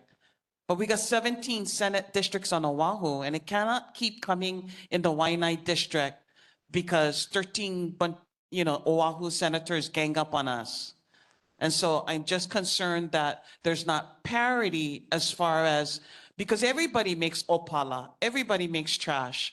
So I don't want it in my backyard, I don't want it in my community, has become very, you know what it is. But yeah, mahalo for standing on that. Thank you for that. And that's the reason why I am requesting, and I did put in this request to the mayor and also to Roger Babcock, is for this special exemption, because instead of battling 17 senators, maybe we only got to battle 1 senator. So it kind of like tightens up, really the battle between Waianae and everybody else. So I think, really, I just want to implore the board to continue to research special exemption over Act 73, and that would really just kind of tighten things up. Really quick, 20 seconds on your response for the teachers.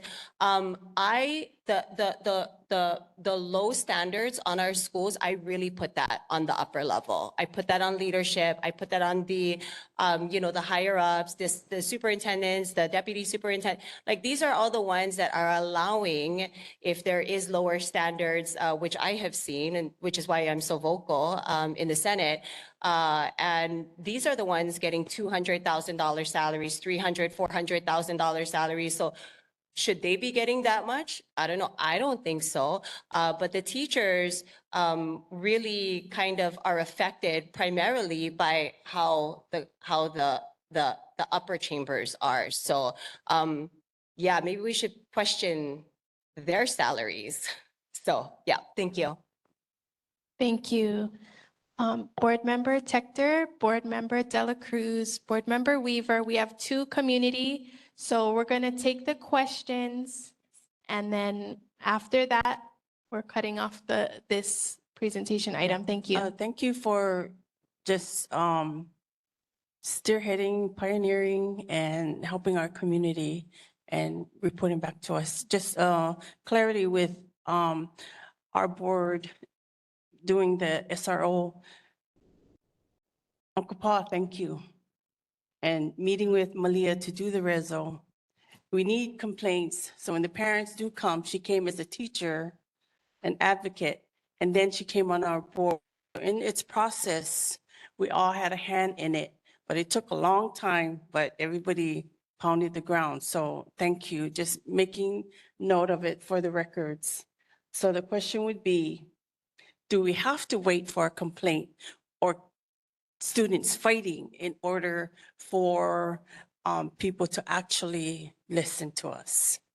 Does a major complaint have to be made from the community, and the board is the one that addresses that.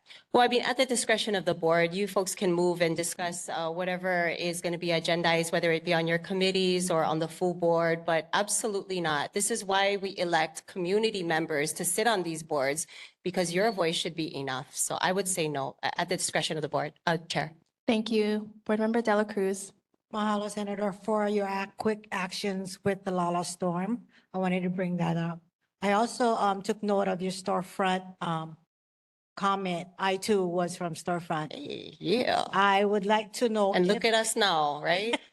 Yeah. I would like to know if storefront can also come on this side because the need is. So Papahana o Kaiona is the version of storefront in Wahiwa. So it was intentional by the Senate before I got elected that they have one ALC, Alternative Learning Center, in every complex area. So currently we have, however, I'm excited to say that Papahana o Kaiona is the second facility moving towards a permanent building. The first one is in Wahiwa, Waianae is the second one. So yeah. Awesome. Thank you.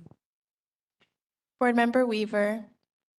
Yes, Senator, my question is, well, maybe clarification, age 16 for, to sign off for permit. You know, prudent parenting, not everyone has their parent, and in the case of child welfare, they would be the parent. But, you know, in homeless, you know, in that situation, whether it be signing school papers and all, my concern is the permit. And who's liable for that? Because for me, not all my children are capable at 16 or 18. I would know what my children and their capacity is. So where does that come? You know, I just want clarity on, I'm just asking, what was the intent in dropping the age 16 and who would be responsible? So this is about the 16-year-old being able to get a state ID, not a permit. Oh. So this is state ID. Yes. Thank you. Yes, you're welcome. Thank you. No, but good question. Thank you for clarifying. I could have said permit and I'm just out of it tonight. So thank you. Thank you. Okay, any, yep, go ahead for the community, last two So questions. Chair, I just wanted to clarify with our senator, and I appreciate all the hard work that she does every day for us, that if we could tie the teacher retention or teacher pay increase up and down the ladder to merit.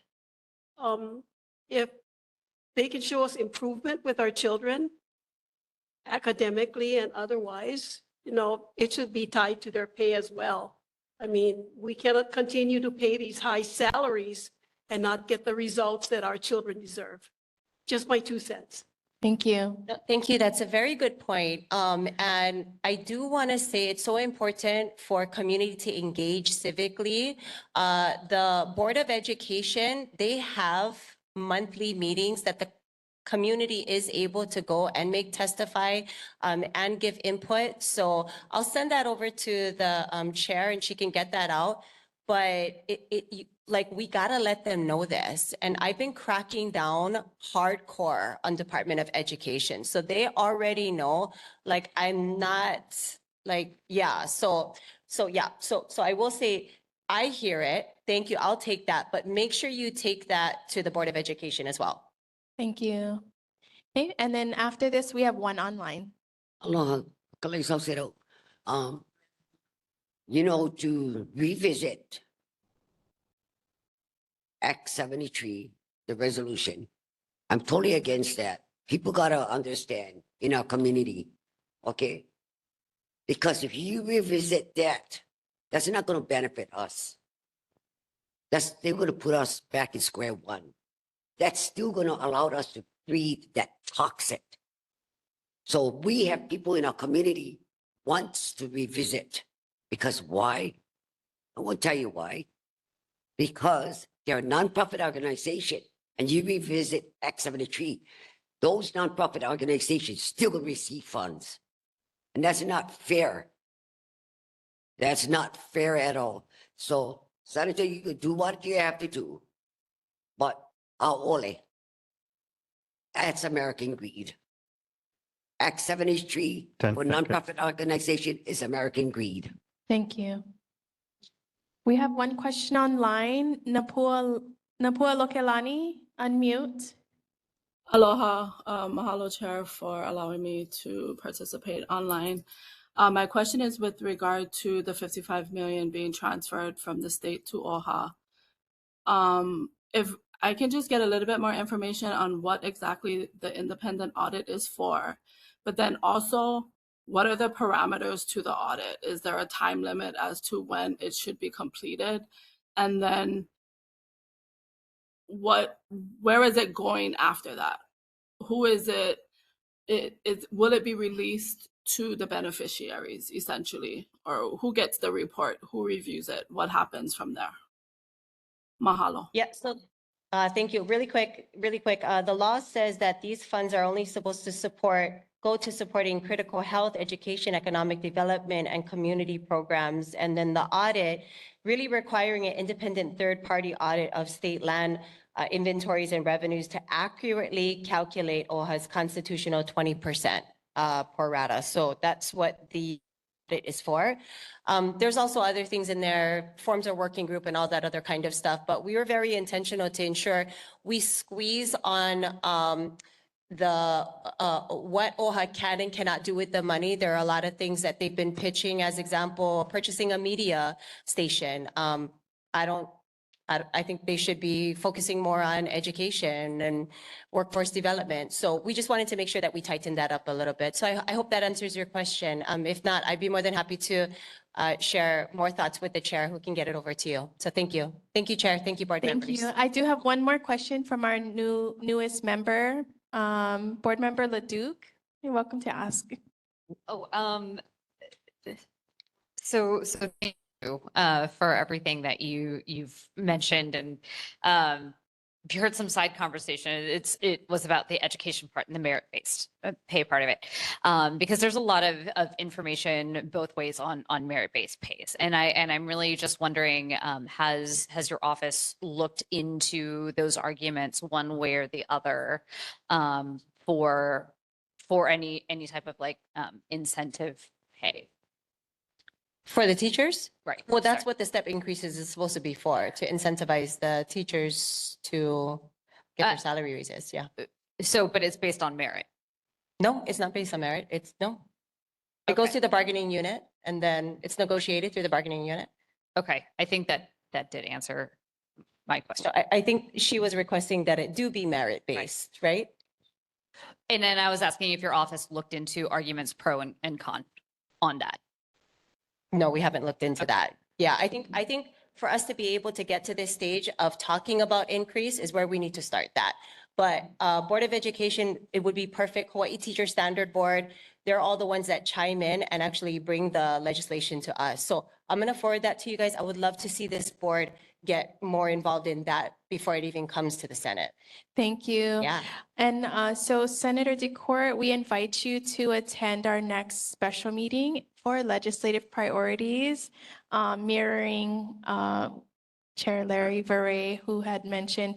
So on September 21st here at the Nānākuli Public Library, 6 p.m., we are going to be inviting all of our legislators to attend that meeting.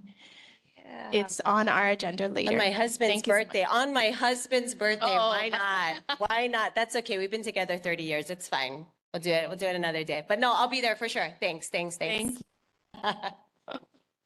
you very much for your presentation. We appreciate your time putting that together and advocating for our community. Next on our agenda, we have resident and community concerns. Please approach the mic, state your name.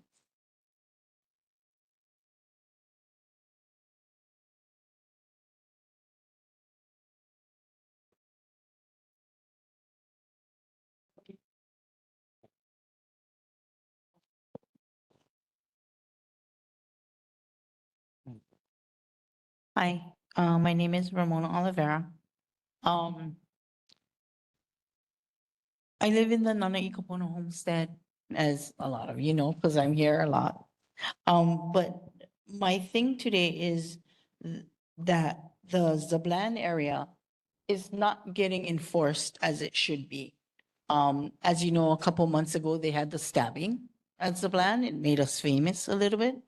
But even without that, there's signs all over the park that says no, the park is closed between 10 PM and 5 AM. But yet people camp there every weekend, sometimes longer than the weekend, especially if there's something like 4th of July coming up, or if they have a party coming up. And it doesn't get enforced. You know, we do call, we call a lot of that, 1,000 calls that they had, at least 500 was from our community. You know, people are there every weekend. I understand it's a beautiful place, but they're there every weekend and it is not a camping beach. They have loud parties there at all hours of the night and it always accompanies fireworks and that does not get addressed. The no parking signs over there do not get listened to. They get ignored. And there are a lot of times, especially on the weekends, when they do have those massive parties, sometimes it's 2 and 3 at a time. So our whole, that cul-de-sac, we cannot squeeze by sometimes. And then if we are addressing the campers to move their car, or not even campers, if it's beachgoers, we get confronted, you know, and they get violent sometimes. So that is my concern that, you know, a lot of that, excuse me, we relate to Zablan not being on the beach, on the list of beaches that needs to be closed at night. They camp in front of the signs. They park in front of the signs and nothing gets done. We call HPD, we call 911 and they tell us that, you know, sometimes they cannot, and I don't blame them. If it's one officer that responds to like 50 people in one tent and you get 5 up there, I wouldn't want to respond. You know, this past 4th of July, we had, we did make a complaint to one of our reps and they did, you know, act on our behalf. The people got the tents knocked down, people got moved out, but the next day somebody was up there setting up and they camped for the whole weekend. So that is my concern. It's like after COVID especially, we are getting ignored a lot. So that's what I have to say. Thank you. Thank you so much. Aloha, Chair and board members. My name is Kavena Holu. Says clearly, Filiokahi Avenue. And once again, for the 3rd time, I feel like we're being attacked. And I am going to say that this is an attack. Because 4 years ago, this whole thing started with DOT, and I know that there is a representative that's online from DOT. Happened 4 years ago, came to the board, did what we needed to do, thought that was done. Beginning of the year, there was a reel that came up by a council member, came back to the board, got a resolution done. That was done. July 22nd, a letter was drafted by HDOT, sent out to the lessees of Piliokahi Avenue. The letter was drafted on July 22nd. The letter was not mailed out until July 26th, 4 days later. The lessees of Piliokahi Avenue did not receive that letter until 2 days later. So for 6 days from the day the thing got drafted to the day we received it, it was sitting in limbo. Why? But in that letter, it stated that once again, DOT is going to change our name again, or they want to get the inputs from the residents. Once again, they're still using the same story that I bought 4 years ago and still stating that potentially or possibly that Piliokahi is the right name. But when you look in a dictionary, potential and possible is not next to the word facts. So have they done their due diligence? I think they feel like sending out that letter was their due diligence, but they haven't come to our neighborhood to address it. While we may be just 4 houses, these 4 houses are multi-generational. And there's a lot of things that's gonna have to be changed. And am I supposed to take off of work? Is my sister supposed to take off of work? Is my nephew supposed to take off of work? to take my parents to go and get all their documents changed.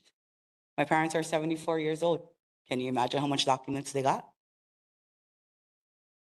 Or is somebody from DOT going to do this? What does DOT have to gain with changing the name to something that's never been heard of? It's been heard of in Eva. There's a Piliokahe Way and a Piliokahe Place. Are they trying to add a Piliokahe Ave? Because my Piliokahe Avenue is not the place to do it. And I spoke to Jackie from DOT, who said that they are a new department under the DOT. So I said, that's fine. While I understand that you're a new department, your director is still the same person that it was 4 years ago. And that is his stamp signature on the letter. So if you weren't aware, he should have already been aware. So the resolution was drafted. We're still waiting to see where this goes. What do I do now? What do we do now for our street? Why keep coming for something that's not even facts? Piliokahi Ave was a place, what, in 6 years? It's going to be 100 years. So they don't even have real facts that it should be Piliokahi. Thank you. Thank you.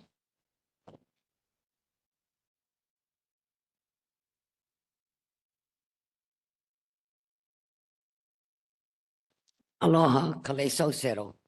You know, once again, I'm going to talk about that two huge rigs out in our ocean. Is it Jumaturo or is it underwater cable by a private company? And we all know who we're talking about.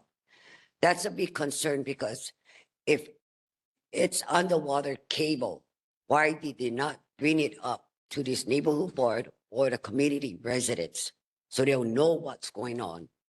This undermining the residents that live on the 96792, that's unacceptable because we live here. And we supposed to be heard, not because who has the most money in the account where the government is going to will and deal with them. That's unethical behavior. We have a lot of people in a government office, very ambitious, and they like to misuse their ambitious power. And I don't agree with that. So we ourselves in the 96792 have to be very minded. Watch your surroundings, what's going on, because we need to know. We have a right to know. What we call home, they call paradise. Well, this is our paradise that we want to raise on. And we need to protect our home called paradise. That's my concern. The other concern about the name changes on that, here we go. Once again, they don't listen. Birth certificate's got to be rechanged. IDs, everything. Does that mean so much? Something's going on. 10 seconds. If it don't smell right and smell fishy and stink, it stinks. Thank It you. is a fish. Thank you. Mahalo. Mahalo.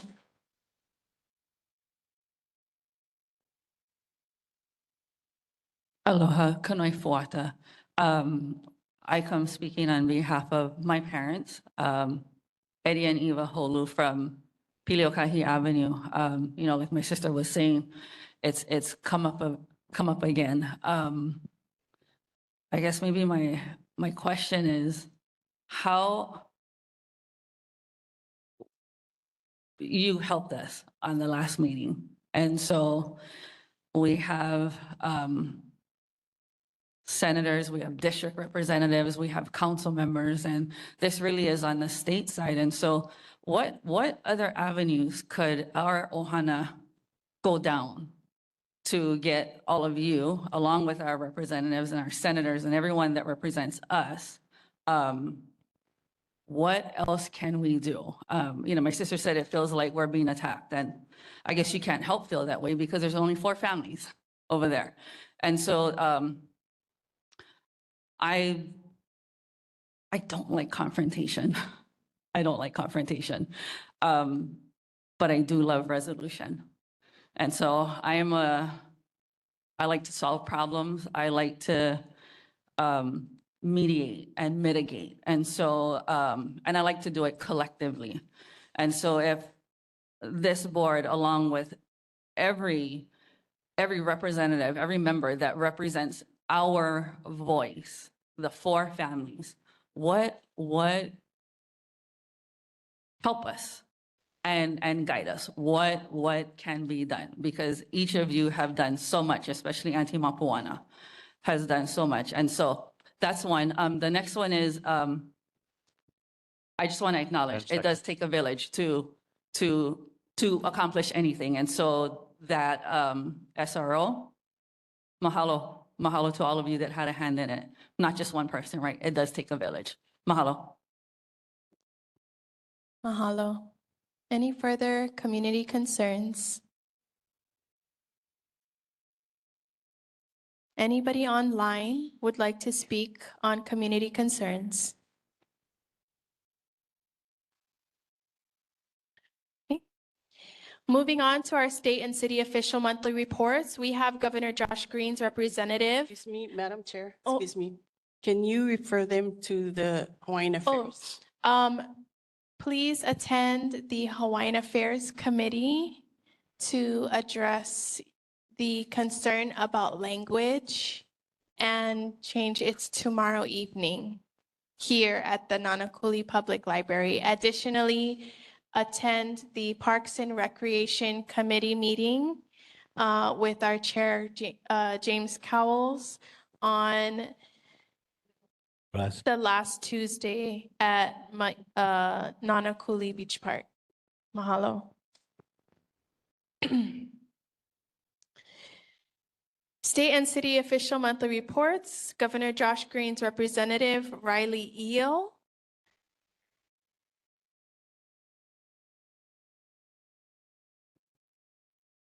Seeing none. State Senator Samantha DeCourt, if you would like to give any report for the month of, yeah, okay.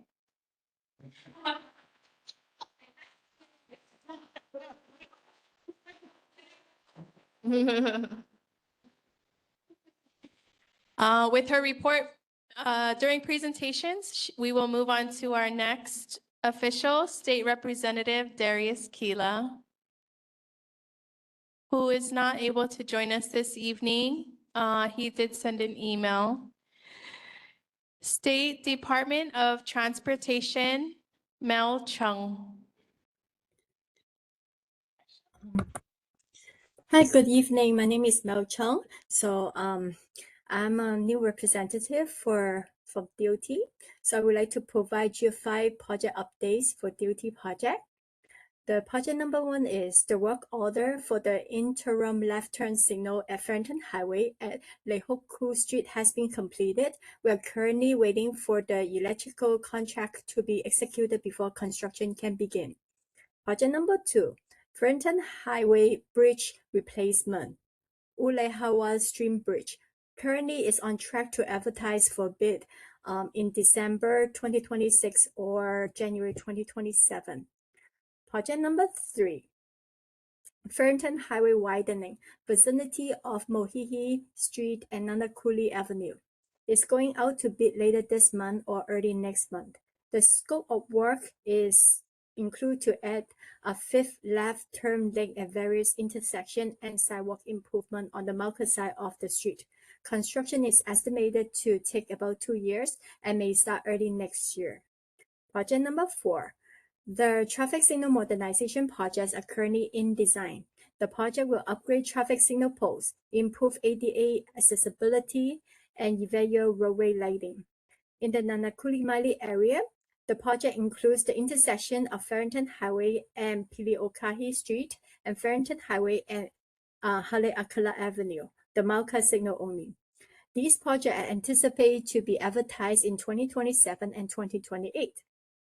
Project number 5, we will be replacing the existing traffic controller from the traffic signal pole with a newer model all over Oahu on the state route. It will begin on the Makaha and slowly move to town.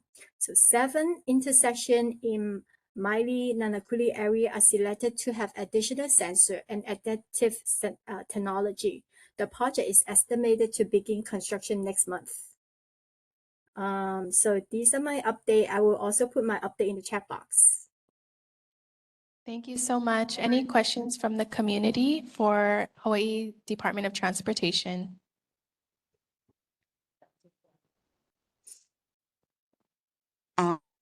Could you repeat what was going to be happening at the intersections? So which intersection is it? Lehoku intersection? Piliokahi Avenue. Piliokahi Avenue. So that one will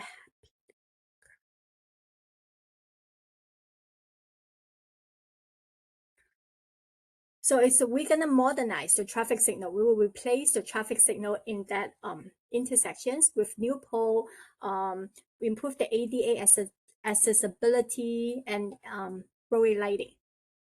So it's an intersection improvement.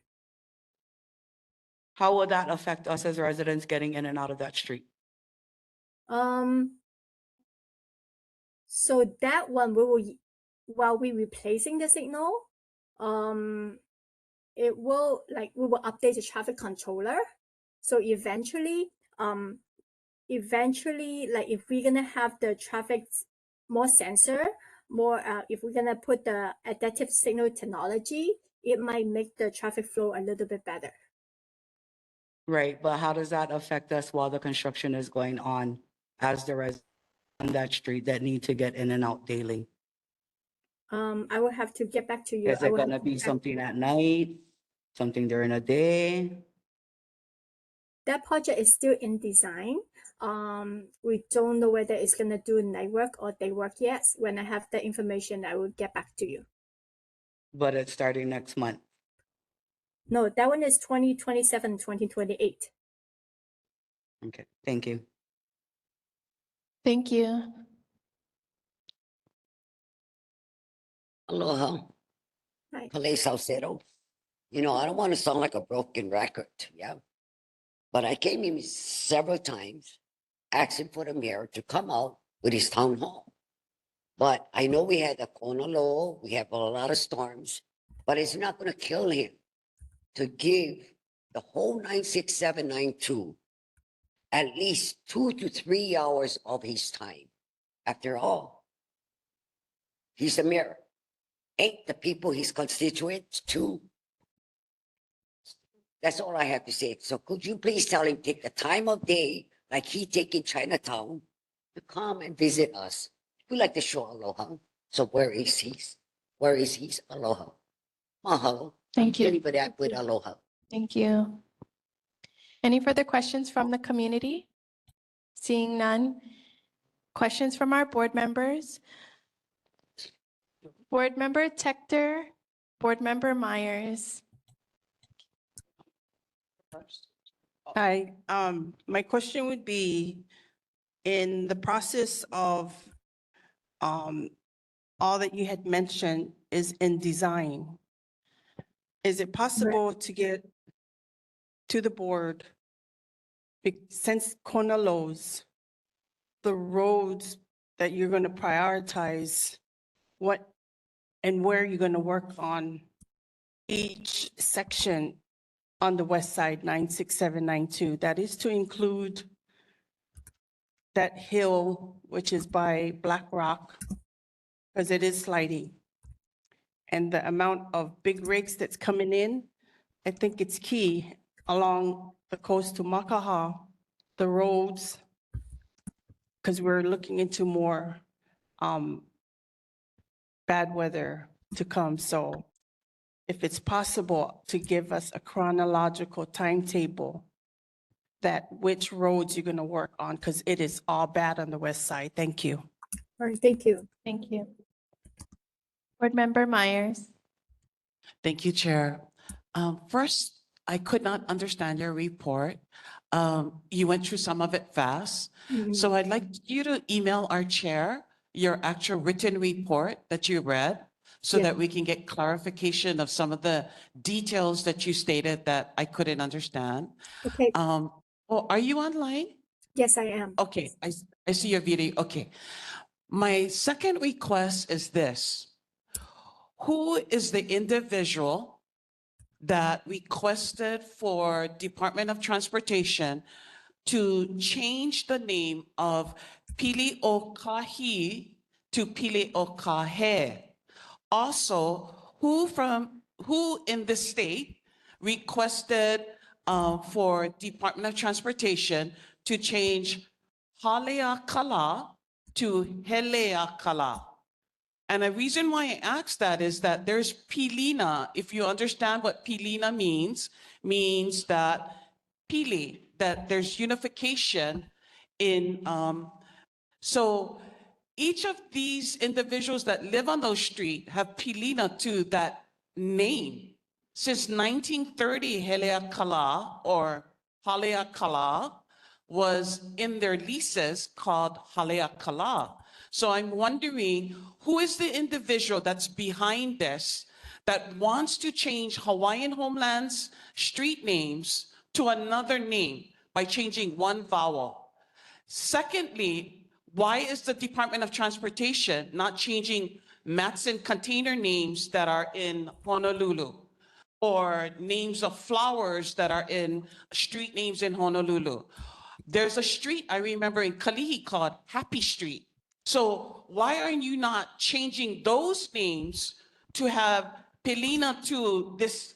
I don't know what justification that you have, that you're saying that it must be changed, but also why was not beneficiaries that live on Hawaiian homelands that have a lease with the names of these streets in their lease, Pili-o-Kahi, H-I, not H-E, and Haleakala, H-A-L-E-A.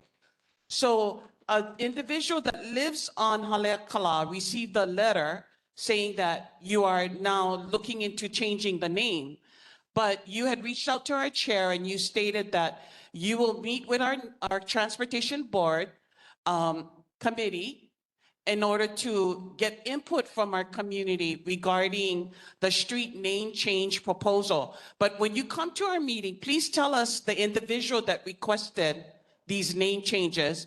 And if the transportation chair of the House, Rep. Kila, is advocating that it's okay. Also, has the Hawaiian Homes Commissioners said it's okay to change those names as well without a beneficiary consultation with the commission themselves? Mahalo. Thank you. Board Member Dela Cruz. First of all, Ms. Chung, welcome to State Department of Transportation. I understand this is your first appearance with us. In your report with your designs, it's gearing towards what, 2027, 28. However, like these issues that were brought up, and I'd like to piggyback with Mapua and also Jermaine, the names cannot be changed, and as well as the issues with Black Rock, that needs to be looked at prior before even looking at changing our lights. Also into that, it would also help if you guys could look into where the time frames are changing so that it will help the traffic with our community here during our certain times. Those are the important things that is needed to be addressed, other than coming to us with 2027 reports and all that. But I appreciate you on your time, and I look forward to working with you. Aloha. Thank you. Aloha, Mel. Thank you for your time. I just wanted to put in a request about the current locations that have installations for cameras on Farrington Highway.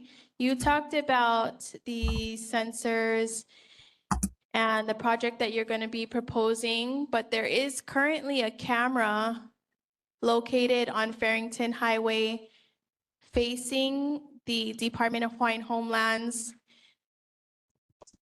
facing Mauka side. And I want to know why those cameras are there, why the community wasn't informed about the purpose of these cameras on the main highway, and why they're facing or were chosen to be installed facing the homes rather than facing the beach park. Because it just seems like there's no regard for the residents on Farrington Highway that the cameras are facing. Who receives the footage of these cameras? So please attend our next Transportation Committee meeting with Chair Jermaine Myers on the first Thursday of each month, 5:30 at the Nānākuli Public Library, so that our community can engage with you and be a part of the solution-based improvements with the Department of Transportation. Thank you. Thank you.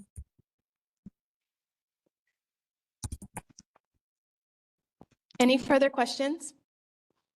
Seeing none, moving on. Oh, thank you so much, Mel, for your time and for joining us. And this will be a regular agenda item. So we look forward to having an update on all the questions that were brought up this evening at our next meeting. Thank you. Next on our agenda, we have Mayor Rick Blangiardi's representative. Aloha. Hello, Chairman. Can you hear me? Aloha, I Yes. can hear you. Okay, perfect. Aloha, I'm Trisha Dang. I'm from the Climate Change Resilience Office, reporting in for the mayor. Couple things. Can I share screen? Yes, you can. Okay.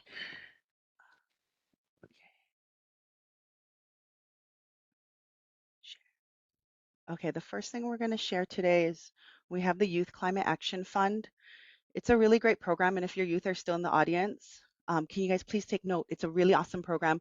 It's essentially up to $5,000 that you can apply for any kind of project you want to design and implement. It's a pretty easy application where you explain what you want and the costs and that sort of thing. It's not a total of 5,000, but of various tiers. The website, you can Google search Youth Climate Action Fund, Honolulu. I'll put the link in here too for the board members and folks on the call, but it's open to all youth age 15 to 24. The only criteria really is that you have like a school or a legal nonprofit, right? Because we're city and we have to give people money, so it has to be accountable, that kind of stuff. But it closes, let's see, it closes September 7th. And you see the website here, it has the application form we created, and who's eligible, all the details that you might need. It could be anything from art, communication, cultural activities, sustainability, gardening, planting. Yeah, and so you can find all the information here and a contact if you have more questions. Youth Climate Action Fund. Okay. Next thing up that I want to share is the city has its oneoahu.org website up. After this weekend's hurricane, we know there's a lot of issues, damage. There's the link to reporting any home damage, and that's just so we can have this log, right, and start supporting the FEMA work or the stuff that comes post-disaster, right? On the ground, we have storm debris disposal. Link here. So if anyone, their homes need extra pickup, that sort of thing, you can find that information here on oneoahu.org. Right here, for example, any trees down and they're having extra curbside pickup August 22nd and August 29th. For more information, you can call. So all that information is on this website, oneoahu.org. On the hazard prep side, the city last month released the website called Oahu Hazard Explorer. Essentially, you can put street names in here and you can find out where, like what evacuation zone you're in, the fire risk, that sort of thing. I'll put that on the link as well. Okay, going back to some questions, I'm going to stop sharing. we reached out to the departments to answer some of the questions from a couple months ago. So I'll just go through that. I know I'm probably over time, so let me know if you want me to just stop. There's a number of them. First off, responding to the question about Mayor Bland Giardi coming to speak, the response from the mayor's office is the mayor and members of his administration continue to go to communities where there's significant specific issues that need attention from the office and the administration. Communities should continue to engage the neighborhood boards and 311, which is when there's issues, right? The 311 is the telephone call where they'll disperse which departments are responsible for supporting that request. And the mayor also has his weekly radio show and is at various events nearly nightly and very accessible at those events. There was a question about Makaiva Hills being pursued as a landfill. They confirmed, environmental department confirmed that is not being pursued. There's a question about plantation home restoration program for Eva Historical Homes to extend to Nānākuli. Our Department of Housing Land Management just provided a little background about that. That Eva Village program was something from the 90s, and it was a specific made possible through the city ownership and the plantation village development. It was unique circumstances, so there's no plans to continue that type of program. When it comes to wildfires, someone asked about a property on Akovai Road because of the overgrown grass. The planning department looked into it and they said the part where it's overgrown is in an ag area. Only the driveway is residential, which is where you can, there's rules about that. But unfortunately, the city ordinance for overgrowth does not apply to agricultural, country, or preservation zone districts. They did that inspection on June 23rd. And then one last one. There was discussion about all that noise in the middle of the night at St. John's Farrington Highway at Maʻili Beach Park. The officers reported that they did check the area various times throughout that day and did not observe the loud noises. Their anticipated hope was that presence helps deter the violation. They'll continue to monitor the area as caseloads permit and take enforcement actions as warranted. Okay, that's all I got in my report back. Thank you. Thank you. We appreciate having a mayor's representative again for our board. It's been a while. Any questions from the community for the mayor's office? Any question from the board for the mayor's office? Yes. Board member Tech Member Myers. Hi, thank you for your report. I would like to request that we get a town hall meeting that we deserve. So if you could ask before the year ends, thank you. Okay, thank you. I will. Thank you. Board member Myers. Mahalo, Chair. I just have two questions. My first request is, can you let us know the history of the name Zablan for Zablan Beach Park in Nānākuli? Where did that name come from? Because it's not Hawaiian. We don't have the letter Z in the Hawaiian language. And then second, can you email our chair info on the date that they plan to relocate, they plan to sweep the area behind Second Save, that Nānākuli-Māʻili Claudia Shea's self-help housing is going to begin breaking ground and building behind there?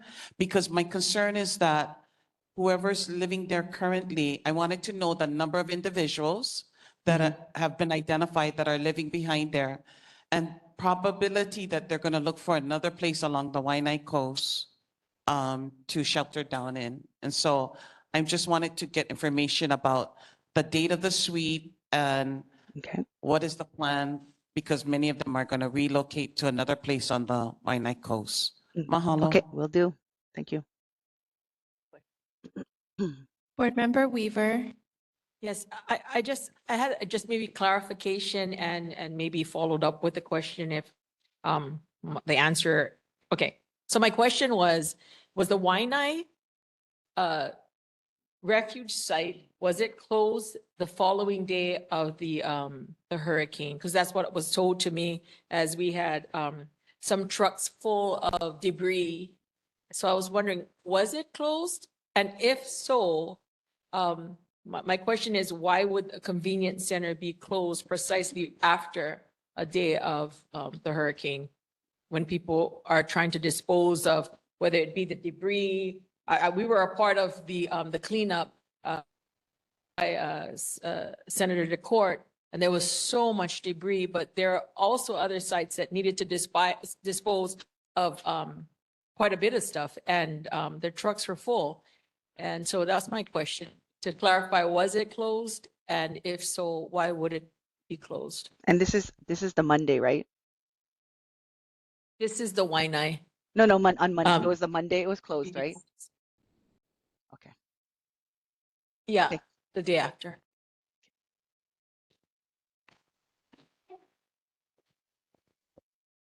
Thank you. Any further questions for the mayor's representative? Seeing none, if you can send us a written report, we can add it to our neighborhood board Google Drive so that residents have access to the resources that you shared. Thank you so much. No problem. Thank you. Next on our agenda, we have Council Member Andrea Tupola. Aloha. Can you hear me? Aloha. Oh, good. Yes, I can hear I'm you. Wonderful.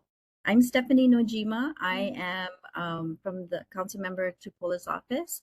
I work with Kika, who everyone knows. I'm fairly new, but I'm here to report on what we're doing in the month of August, all the way until November. We have restarted up the R3, which is the Revive, Reconnect, and Restore for the homeless in the Waianae along that beach strip.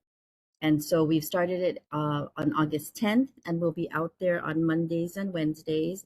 We started outreach program in at Guardrails to the homeless to let them know that we're there for any help that they need, and to come to Paradise Chapel for 1 hour on Mondays and Wednesdays, so we can help them with getting their identifications, maybe helping them with getting a job. As she had done, this is the 9th cohort. This is the 9th event that we're doing from now until November. So this is done twice a year. We've already had people come out. Unfortunately, due to the storm, we had to cancel Monday, but in its place, what we did was Councilmember Tupola, as well as Representative Kila, had pulled together and got the Salvation Army, and Elipayo also assisted and got food out so we could assist anyone who wanted to come by. They brought food out that we could pass out to all of the different, whoever was out of electricity. It didn't matter who they were welcome to come. It was short notice, but it was because everyone was out on electricity still by Monday. So we were able to help about 150 families by passing out food on Monday. And I know that there are other food drives or assistance that we're doing throughout the week, but that was the first one. And but we will be continuing with the R3, the Revive, Reconnect, and Restore, and helping the homeless to get back on their feet as much as possible, hopefully get them into some kind of housing, hopefully to get them, help them with jobs or getting their identifications, their social security cards, whatever they need to get back into society. And I'm so grateful to be here. This is my first meeting with the Nānākuli board, so thank you. And I look forward to coming to more often. Thank you so much for your report. Any questions from the community for Councilmember Tupola's representative? Seeing none. Any questions from the board? Board Member Cowles. Hello. I got a question about the Maʻili Nānākuli Park, community park. We've requested 6 months ago to have somebody come and reset the timer for the lights for that field. And it hasn't done yet. The lights stay on all night long.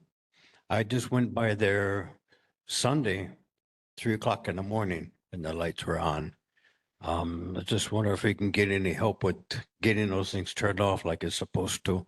It's supposed to be turned off at 10 o'clock. The lights are supposed to be off, but they stay on all night long. And we have had community members that live around that area complaining that it's being left on. I'll look into that tomorrow and then I'll get an answer to the board. Thank you. Board Member Myers. Thank you, Chair. I don't know if you were listening earlier when I asked the mayor's representative about the suite behind Second Save. I know Councilmember Tupola has the R3 program. And so I was wondering if she could email us if she knows the date of the suite and then the strategies behind that. I also wanted to highlight again that our board took a position against Kauhale. And one of the things that have come to surface is that public safety or the safety of the people that live in Kauhales, when they are sharing a shower and a bathroom, that it's like when we go to the public restrooms, if somebody does number 2 and just walks out and doesn't flush the toilet or leaves their thing there in the toilet, the next person has to deal with it, whether it's a child that is living in the Kauhale village, because of the nature that it's not your own restroom, it's a shared restroom. But also with showers, you know, we know that at schools, at a PE locker room, you can get MRSA from standing in, if the shower stalls were not properly cared for and cleaned out and disinfected. So I'm concerned about Kauhale. And the last thing that I want to ask Councilmember to address is the Waianae Boat Harbor encampment is moving up Mauka. And we visited, we drove by. There's no lights in the area. So what happens when a child or a young woman goes to the restroom in the middle of the night and that entire encampment is in the dark? Because they share their restroom facilities. I just wanted to understand, get a better idea of why is there not proper lighting in that area? And so also just in Kauhale in general, when a child has to step out of their unit and go and use the restroom in the public area. So a public shared restroom or shower. Mahalo.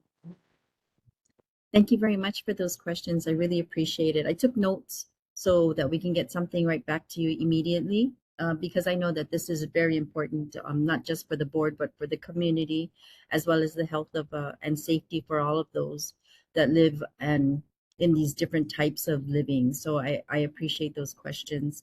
I do know for the sweep though, that we can get answers to you right away. We did visit one of the newer departments where Anton Kraki is the director, and he was explaining what he was doing with the sweep. So let me go gather that information and I'll send it to the board by tomorrow. Thank you so much. Thank you. Thank you. Any further questions for Councilmember Tupola's office? Seeing none. Thank you for your time, and we look forward to having you at our future meetings. Great. Thank you. Aloha. Aloha. Next on our agenda, we have Board of Water Supply Representative Kathleen Pahinui here in person. Sorry, Larry. Nice to see everybody. Hope everyone, congratulations on the officers, on the election and the new board member. Tonight, I want to talk about Imagine a Day Without Water. We're going to be holding it out here in the West Side. It's going to be at the Ark of Safety at the Waianae Mall. And we have, I think at this point, some 30 odd government, nonprofit, state and city agencies coming. So it should be a really good time, a lot of focus on family. There's going to be some food trucks. So we hope everyone can make it and get the word out because we think it's going to be a really good time. This is our biggest one ever. Every year it keeps growing, so we're really grateful for the support the community has shown. We did have a water main break on July 15th, 4-inch water main break at 87920 Ho'okele Place. And I also wanted to give an update on the Kaukamana, putting in the fire hydrants, sorry. So the design contract with the consultant is with our procurement office. So we anticipate the contract to be executed in a couple of months. And this was on July 28th, so sometime this coming September. Unfortunately, as anyone who works for the state knows, or the city knows, procurement takes a while. Our land office has been informed to proceed in the meantime with obtaining the necessary easements. And I have mentioned that to this board before. That's going to be probably the largest part of the problem, and I have an update on that as well. Since there are many owners, they notified our construction team that the easements will take a while.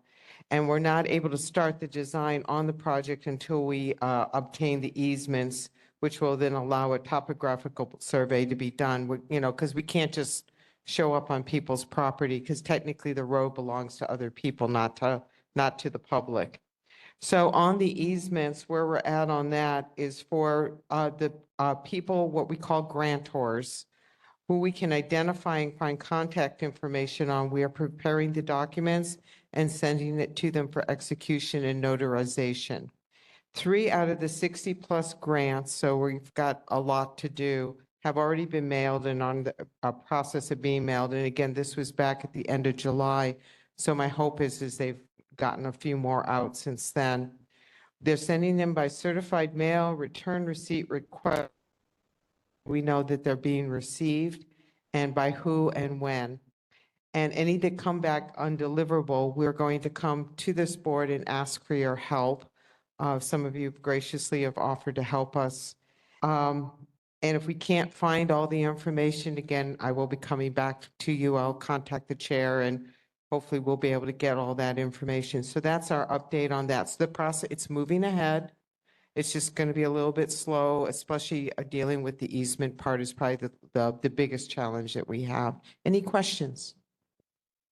Thank you for the report and update. Any questions from the community for Board of Water Supply? I do. And then questions from the board. Board Member Weaver, Board Member Cowles. Just for understanding, you know, I was just thinking about the transportation and getting in. We only have essentially one major road in and out. So just to service Board of Water Supply on this side, how long can we go on without fuel coming out this way or servicing the plant? Well, we have several stations along the coastline, and for us, it's we're powered by HECO, so it's electrical. The pumps are. Recently, since we just had a tropical storm, we had a lot of issues, you know, with pumps going down because, as we all know, the power went out pretty much across the island. And our reservoirs do usually have a capacity to last for about 24 hours. And that's why we put out a very strong conservation message prior to when everyone's planning. And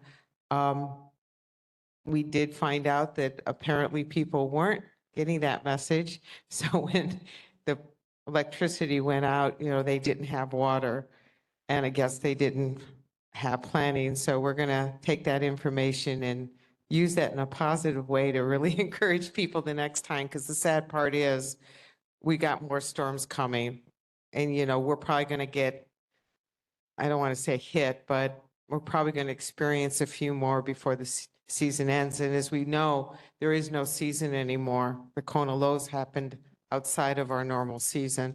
So we have about 24 hours. We do place at least, I know, one generator out at our Y&I wells, one, I believe it is.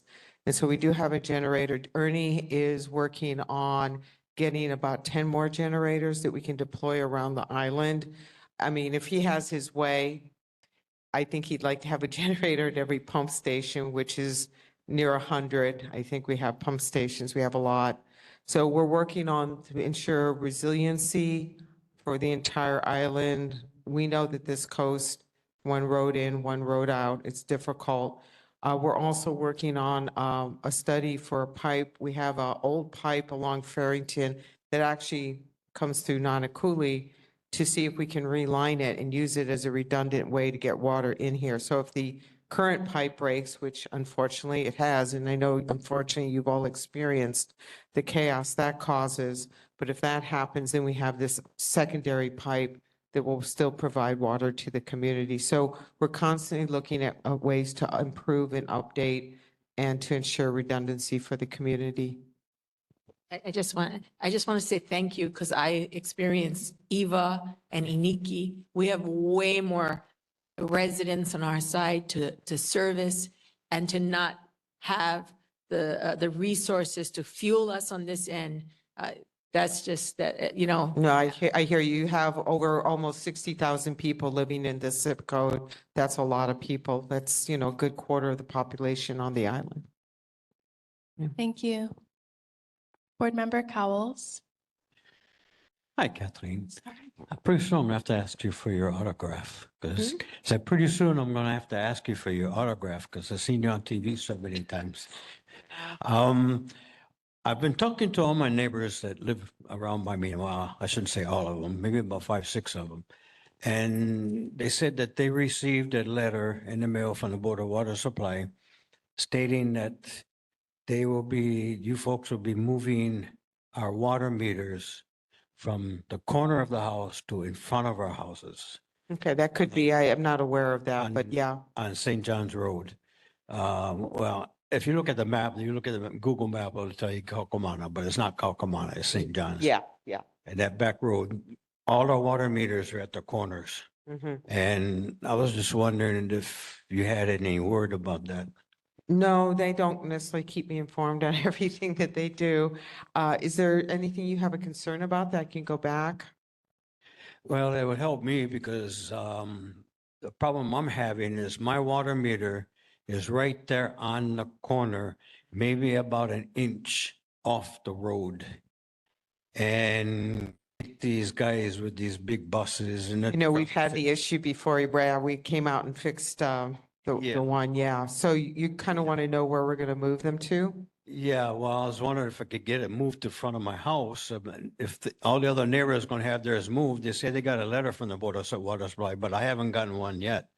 I was just wondering if mine was in the makings of having it moved over to in front of my house. No, that makes good sense, especially since you've experienced those issues. I'll check in and find out when they're planning on doing that and if they could include yours with that. Okay, thank you. Thank you, sir. Board Member Myers. Thank you, Chair.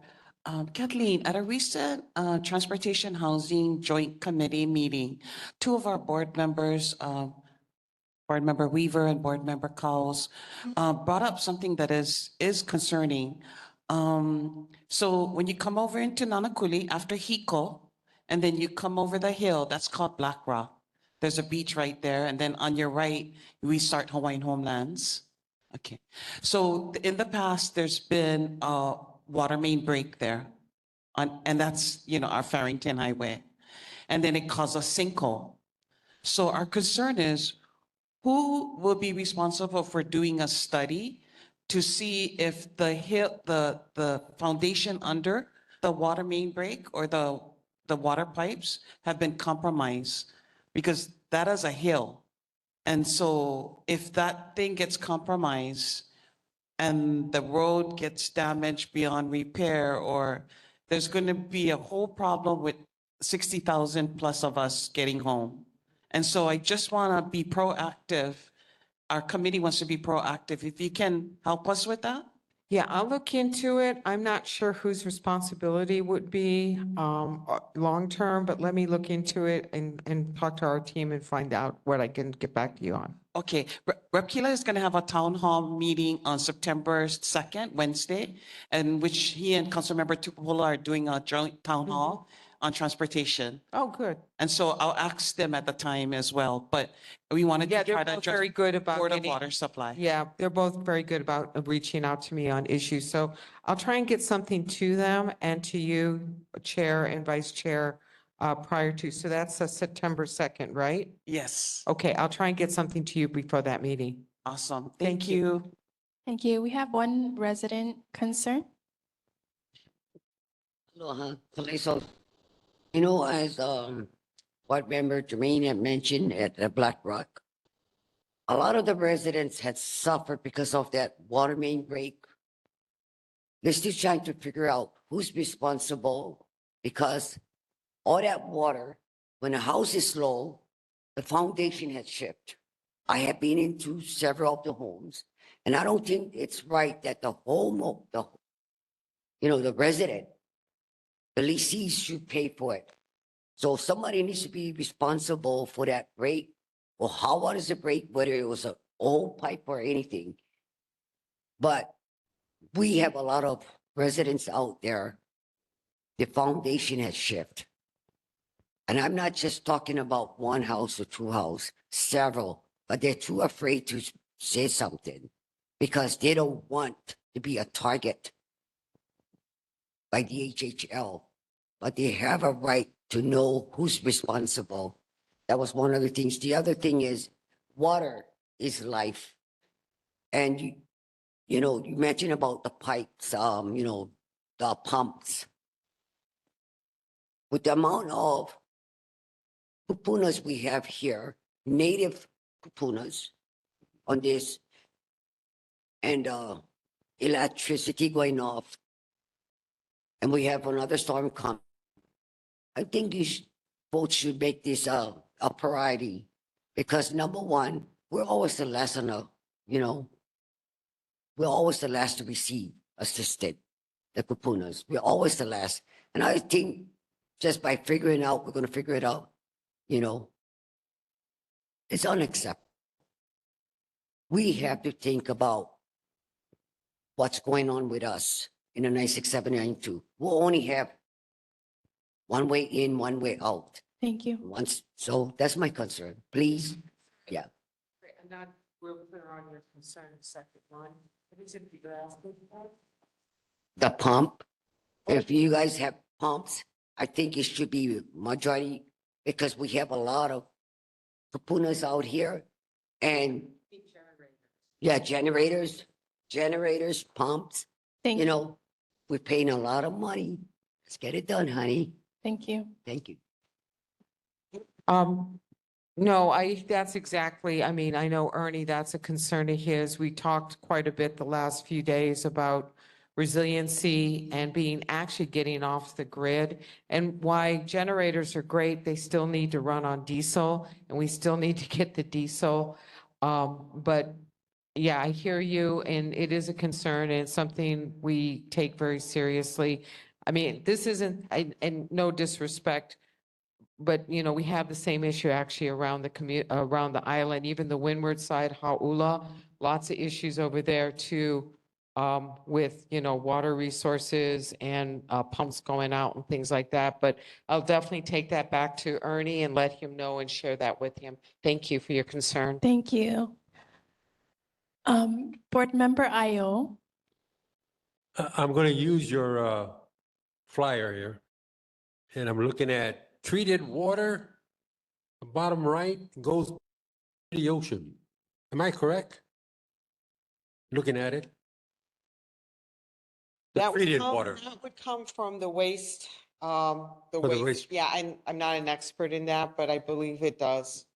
So eventually the water that we use and it goes into the system, the sewage system, it's treated at the sewage plant and everything. And then whatever's treated then goes into the ocean. And I'll fall into the ocean. And it goes correct. out. Yeah, I believe you are correct. We determine that it's clean enough to go back into the ocean. Correct. Correct? Okay. Correct. So not wanting to be on the sewage plan, because I'm a cesspool plan right now. Yeah, so am I. So I'm looking into septic tank, goes into a tank. The tank itself then goes into a leach field, which is on my property. Actually, it's not my property, it's DHHL property. It goes to the leach field to two other tanks that become water treatment facility plant. And then that same water is now good that I can use it to water my grass, my flowers, my trees, everything on DHL there. Okay? So I don't see the difference that to me, it looks like I'm making real good resiliency, water that's given to me by you. And then I'm going to use that same water again to facilitate taking care of the land. It's not mine, it's DHHL land. I only use the water because it comes to the house. Mhm, See my point? I'm trying to make good use of the water now. mhm. Yeah, if I put in a septic tank. Right. What I'm doing now is I collect the rainwater off the roof, this is my roof, put it in a barrel, and it goes into my yard. Again, resiliency. Another good point. The other point is, if I put a bigger garage, a bigger roof, I can gather more water, put it into my barrels, and use that same water if I decide to use it on my land. So I don't see why I have to convert to sewers. That's my plea to you, but Okay, well, I don't have anything to do with the sewers. But I'm sure Councilmember Tupola's rep is hearing your question. Yes. And I'm sure that they'll take that under advisement. Anyway, I think I'm gonna make good use of your water, even though. Thank you. We appreciate that. And just so you know, we also have a recycle plant at Honouliuli, and we do up to 12 million gallons a day and do the same thing that you do. And of course, we're big fans of rain barrels. So thank you for your doing all of that. Thank you. Thank you. I appreciate your report. We had a little more time to talk about all of the Board of Water Supply information. I do have one request. If you can please send me a copy of the letter that is getting sent out to the residents of Kaukamana so that I can keep a reference, and then we can follow up to assist. Because we're looking at your timeline and our board just wants to follow along with all of the steps that you're going through. So I'll probably send you a letter that's not addressed to anybody so you can just see what it is. Yes. Okay, Yes. great. Not a problem. I'll Thank get that you out so to you probably tomorrow. Okay, thank you. Appreciate it. All right.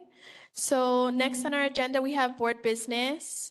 We will be tabling the approval of the special meeting minutes. Once that minutes is available, we'll send it out to our board for review and approval.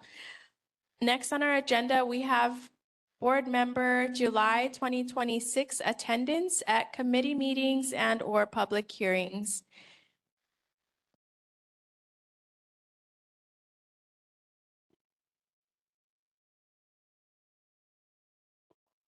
Yeah, so I'll go through the, if you can verbally give your report of all of the events you've attended in the month of July.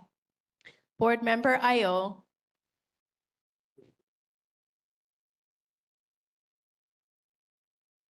Malama Makua at Leeward, the Leeward Community College there in Māʻili in regards to saving Makua. The other one was, I believe, the Kolikoli Pass. They had a drive-through. I think those are the only two they had in July. That was it. Right, next up, Board Member Tector. Nānākuli PTSA High School, yeah. Right, Board Member Cowles. Fireways Committee, last week Saturday. I don't know what the day was on that. July, July last week Saturday. Oh, no. Yeah, it was last week Saturday, August. Oh, for July? Not for July. Sorry.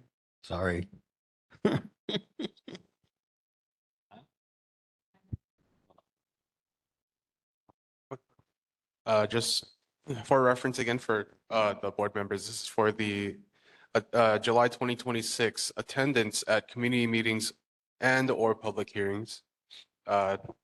Next up, Board Member Del Cruz. July 7th, Waianae Board Meeting.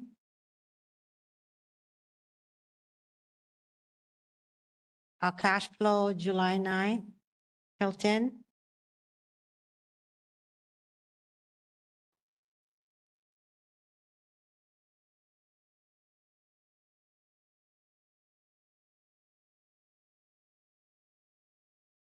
July 22 special meeting for Nānākuli. July 24, Sakura for disability. And that's it for July. Thank you. Board Member Myers? July 7th, Waianae Neighborhood Board meeting. July 30th, OHA Board of Trustees meeting. Thank you. Board Member Weaver? July 7th, Waianae Neighborhood Board meeting. And I don't have access to the rest of my calendar. Oh, Sorry. gotcha. Okay, okay. And then Board Member Razanolds? July 22nd, a special meeting, and then July 30th, Kuleana Coral with Malama Learning Center. Thank you. Chair. July 22nd, special meeting for the Nānākuli-Māʻili Neighborhood Board. And July 30th, the Nānākuli High and Intermediate School Parent Teacher Student Association meeting.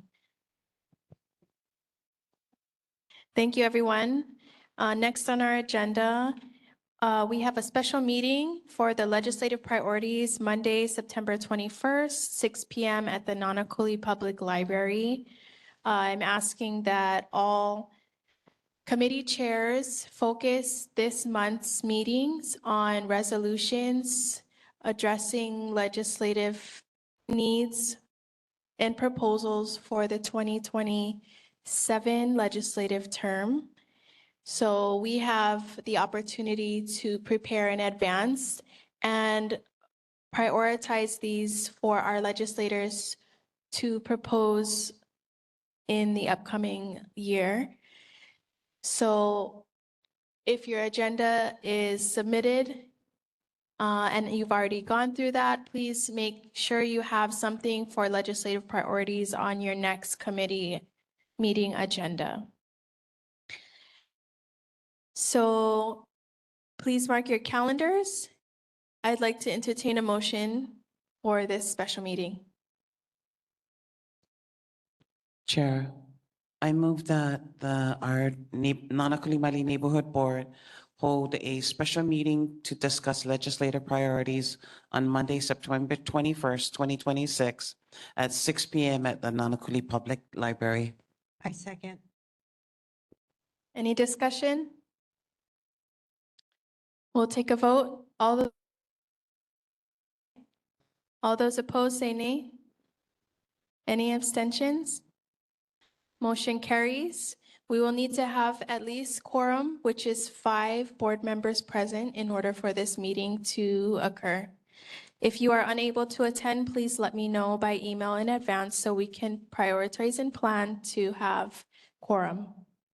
Next on our agenda, we have the resolutions that passed during our special meeting Wednesday, July 22nd. I'll be reading the titles of these resolutions.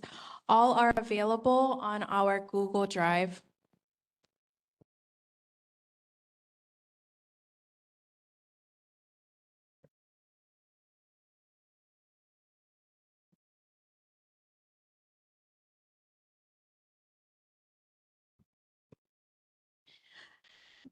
These resolutions have passed as a full board vote unanimously. A resolution opposing the continued operation and extension of the Waimanalo Gulch Sanitary Landfill Special Use Permit and calling for environmental justice, enhanced environmental monitoring, community accountability, and equitable waste management for Oahu.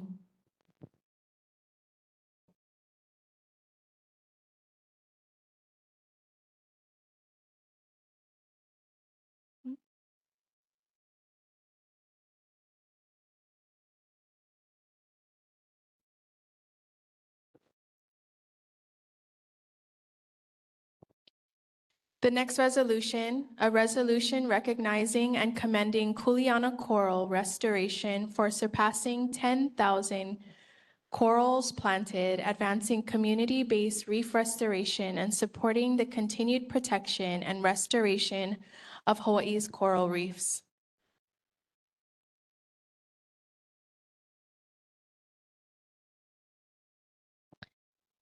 A resolution opposing public infrastructure map amendment number 2026 PIM 2, opposing further expansion of landfill operations into Makaiva Hills and demanding environmental justice, enhanced environmental monitoring, public health protections, community accountability, and equitable waste management.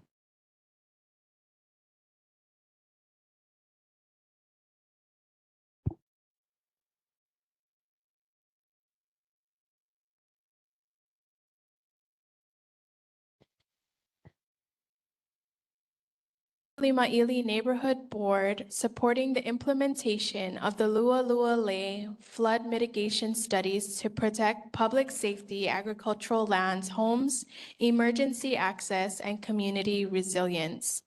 All of these resolutions were passed unanimously by our board. Thank you so much for all of our committee chairs for submitting these resolutions so that we can support our community. Next on our agenda, we have a resolution to support establishing an empty home tax in Honolulu. Chair, I'd like to propose that we remove this resolution. Just following along with this empty taxes as far as in the city council and also at the state side, I don't think that, yeah, I don't think we should support it. Mahalo. Thank you. Any further discussion?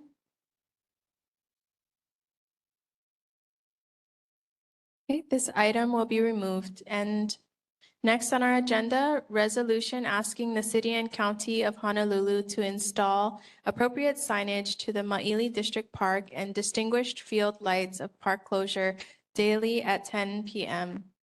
This is under our Chair for Parks and Recreation, James Cowles.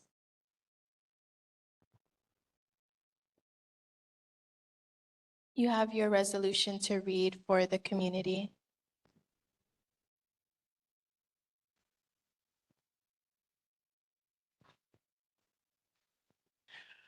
The resolution reads as follows: asking the city and county of Honolulu to install appropriate signage to the Maʻili District Park and distinguished field lights at 10 p.m. daily. Whereas the Maʻili District Park install appropriate signage for opening and closing of the Maʻili District Park hours beginning at 5 a.m.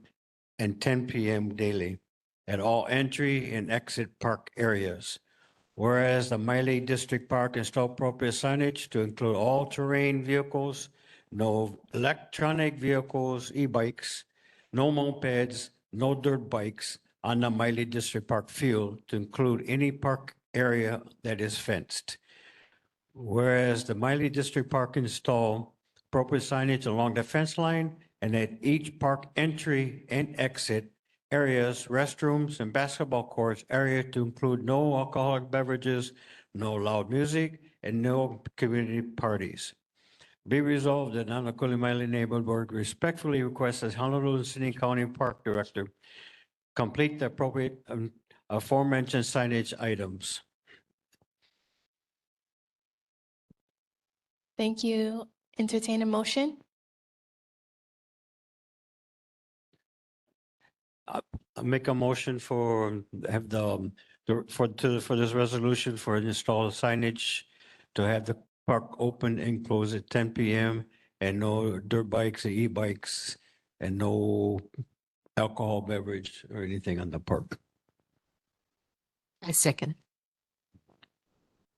Motion made by Board Member Cowles, seconded by Board Member Weaver. Any discussion? Call for the vote. All those in favor say aye. All those opposed say nay. Any abstentions? Motion carries. We will submit the resolution to the city and county for regulations for the Parks and Recreation. Mahalo for your diligence and time in submitting this resolution, Board Member Cowles. Next on our agenda, we have committee reports. We have 5 minutes left, so if I can have each chair at least share the date and time and location of your next meeting.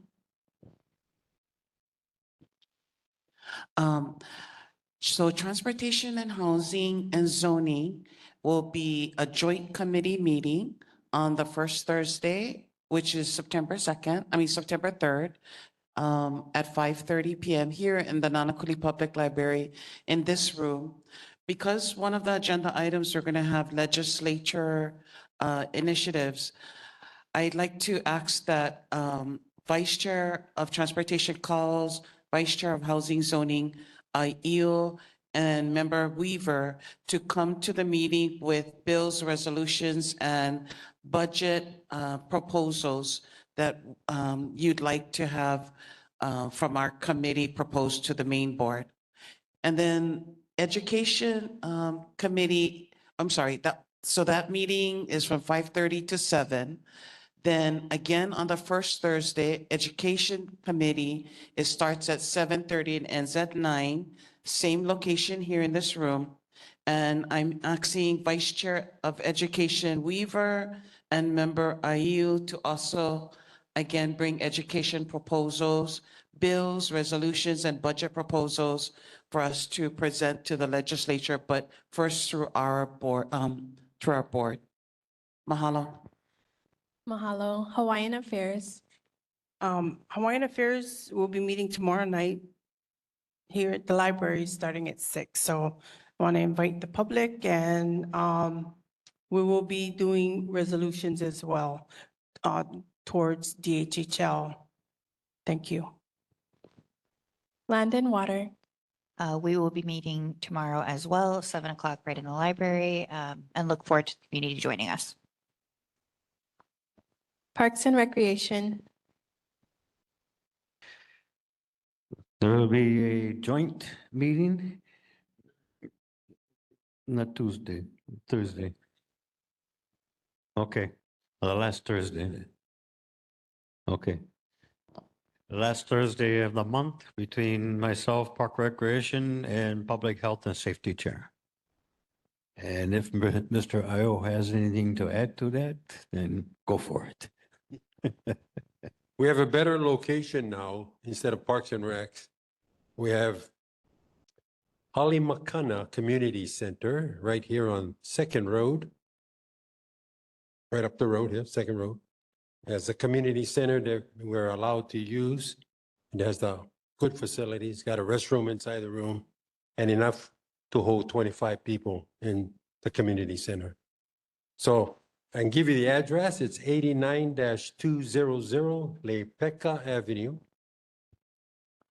Halimakana. Thank you. We will discuss the date change as there is a conflict for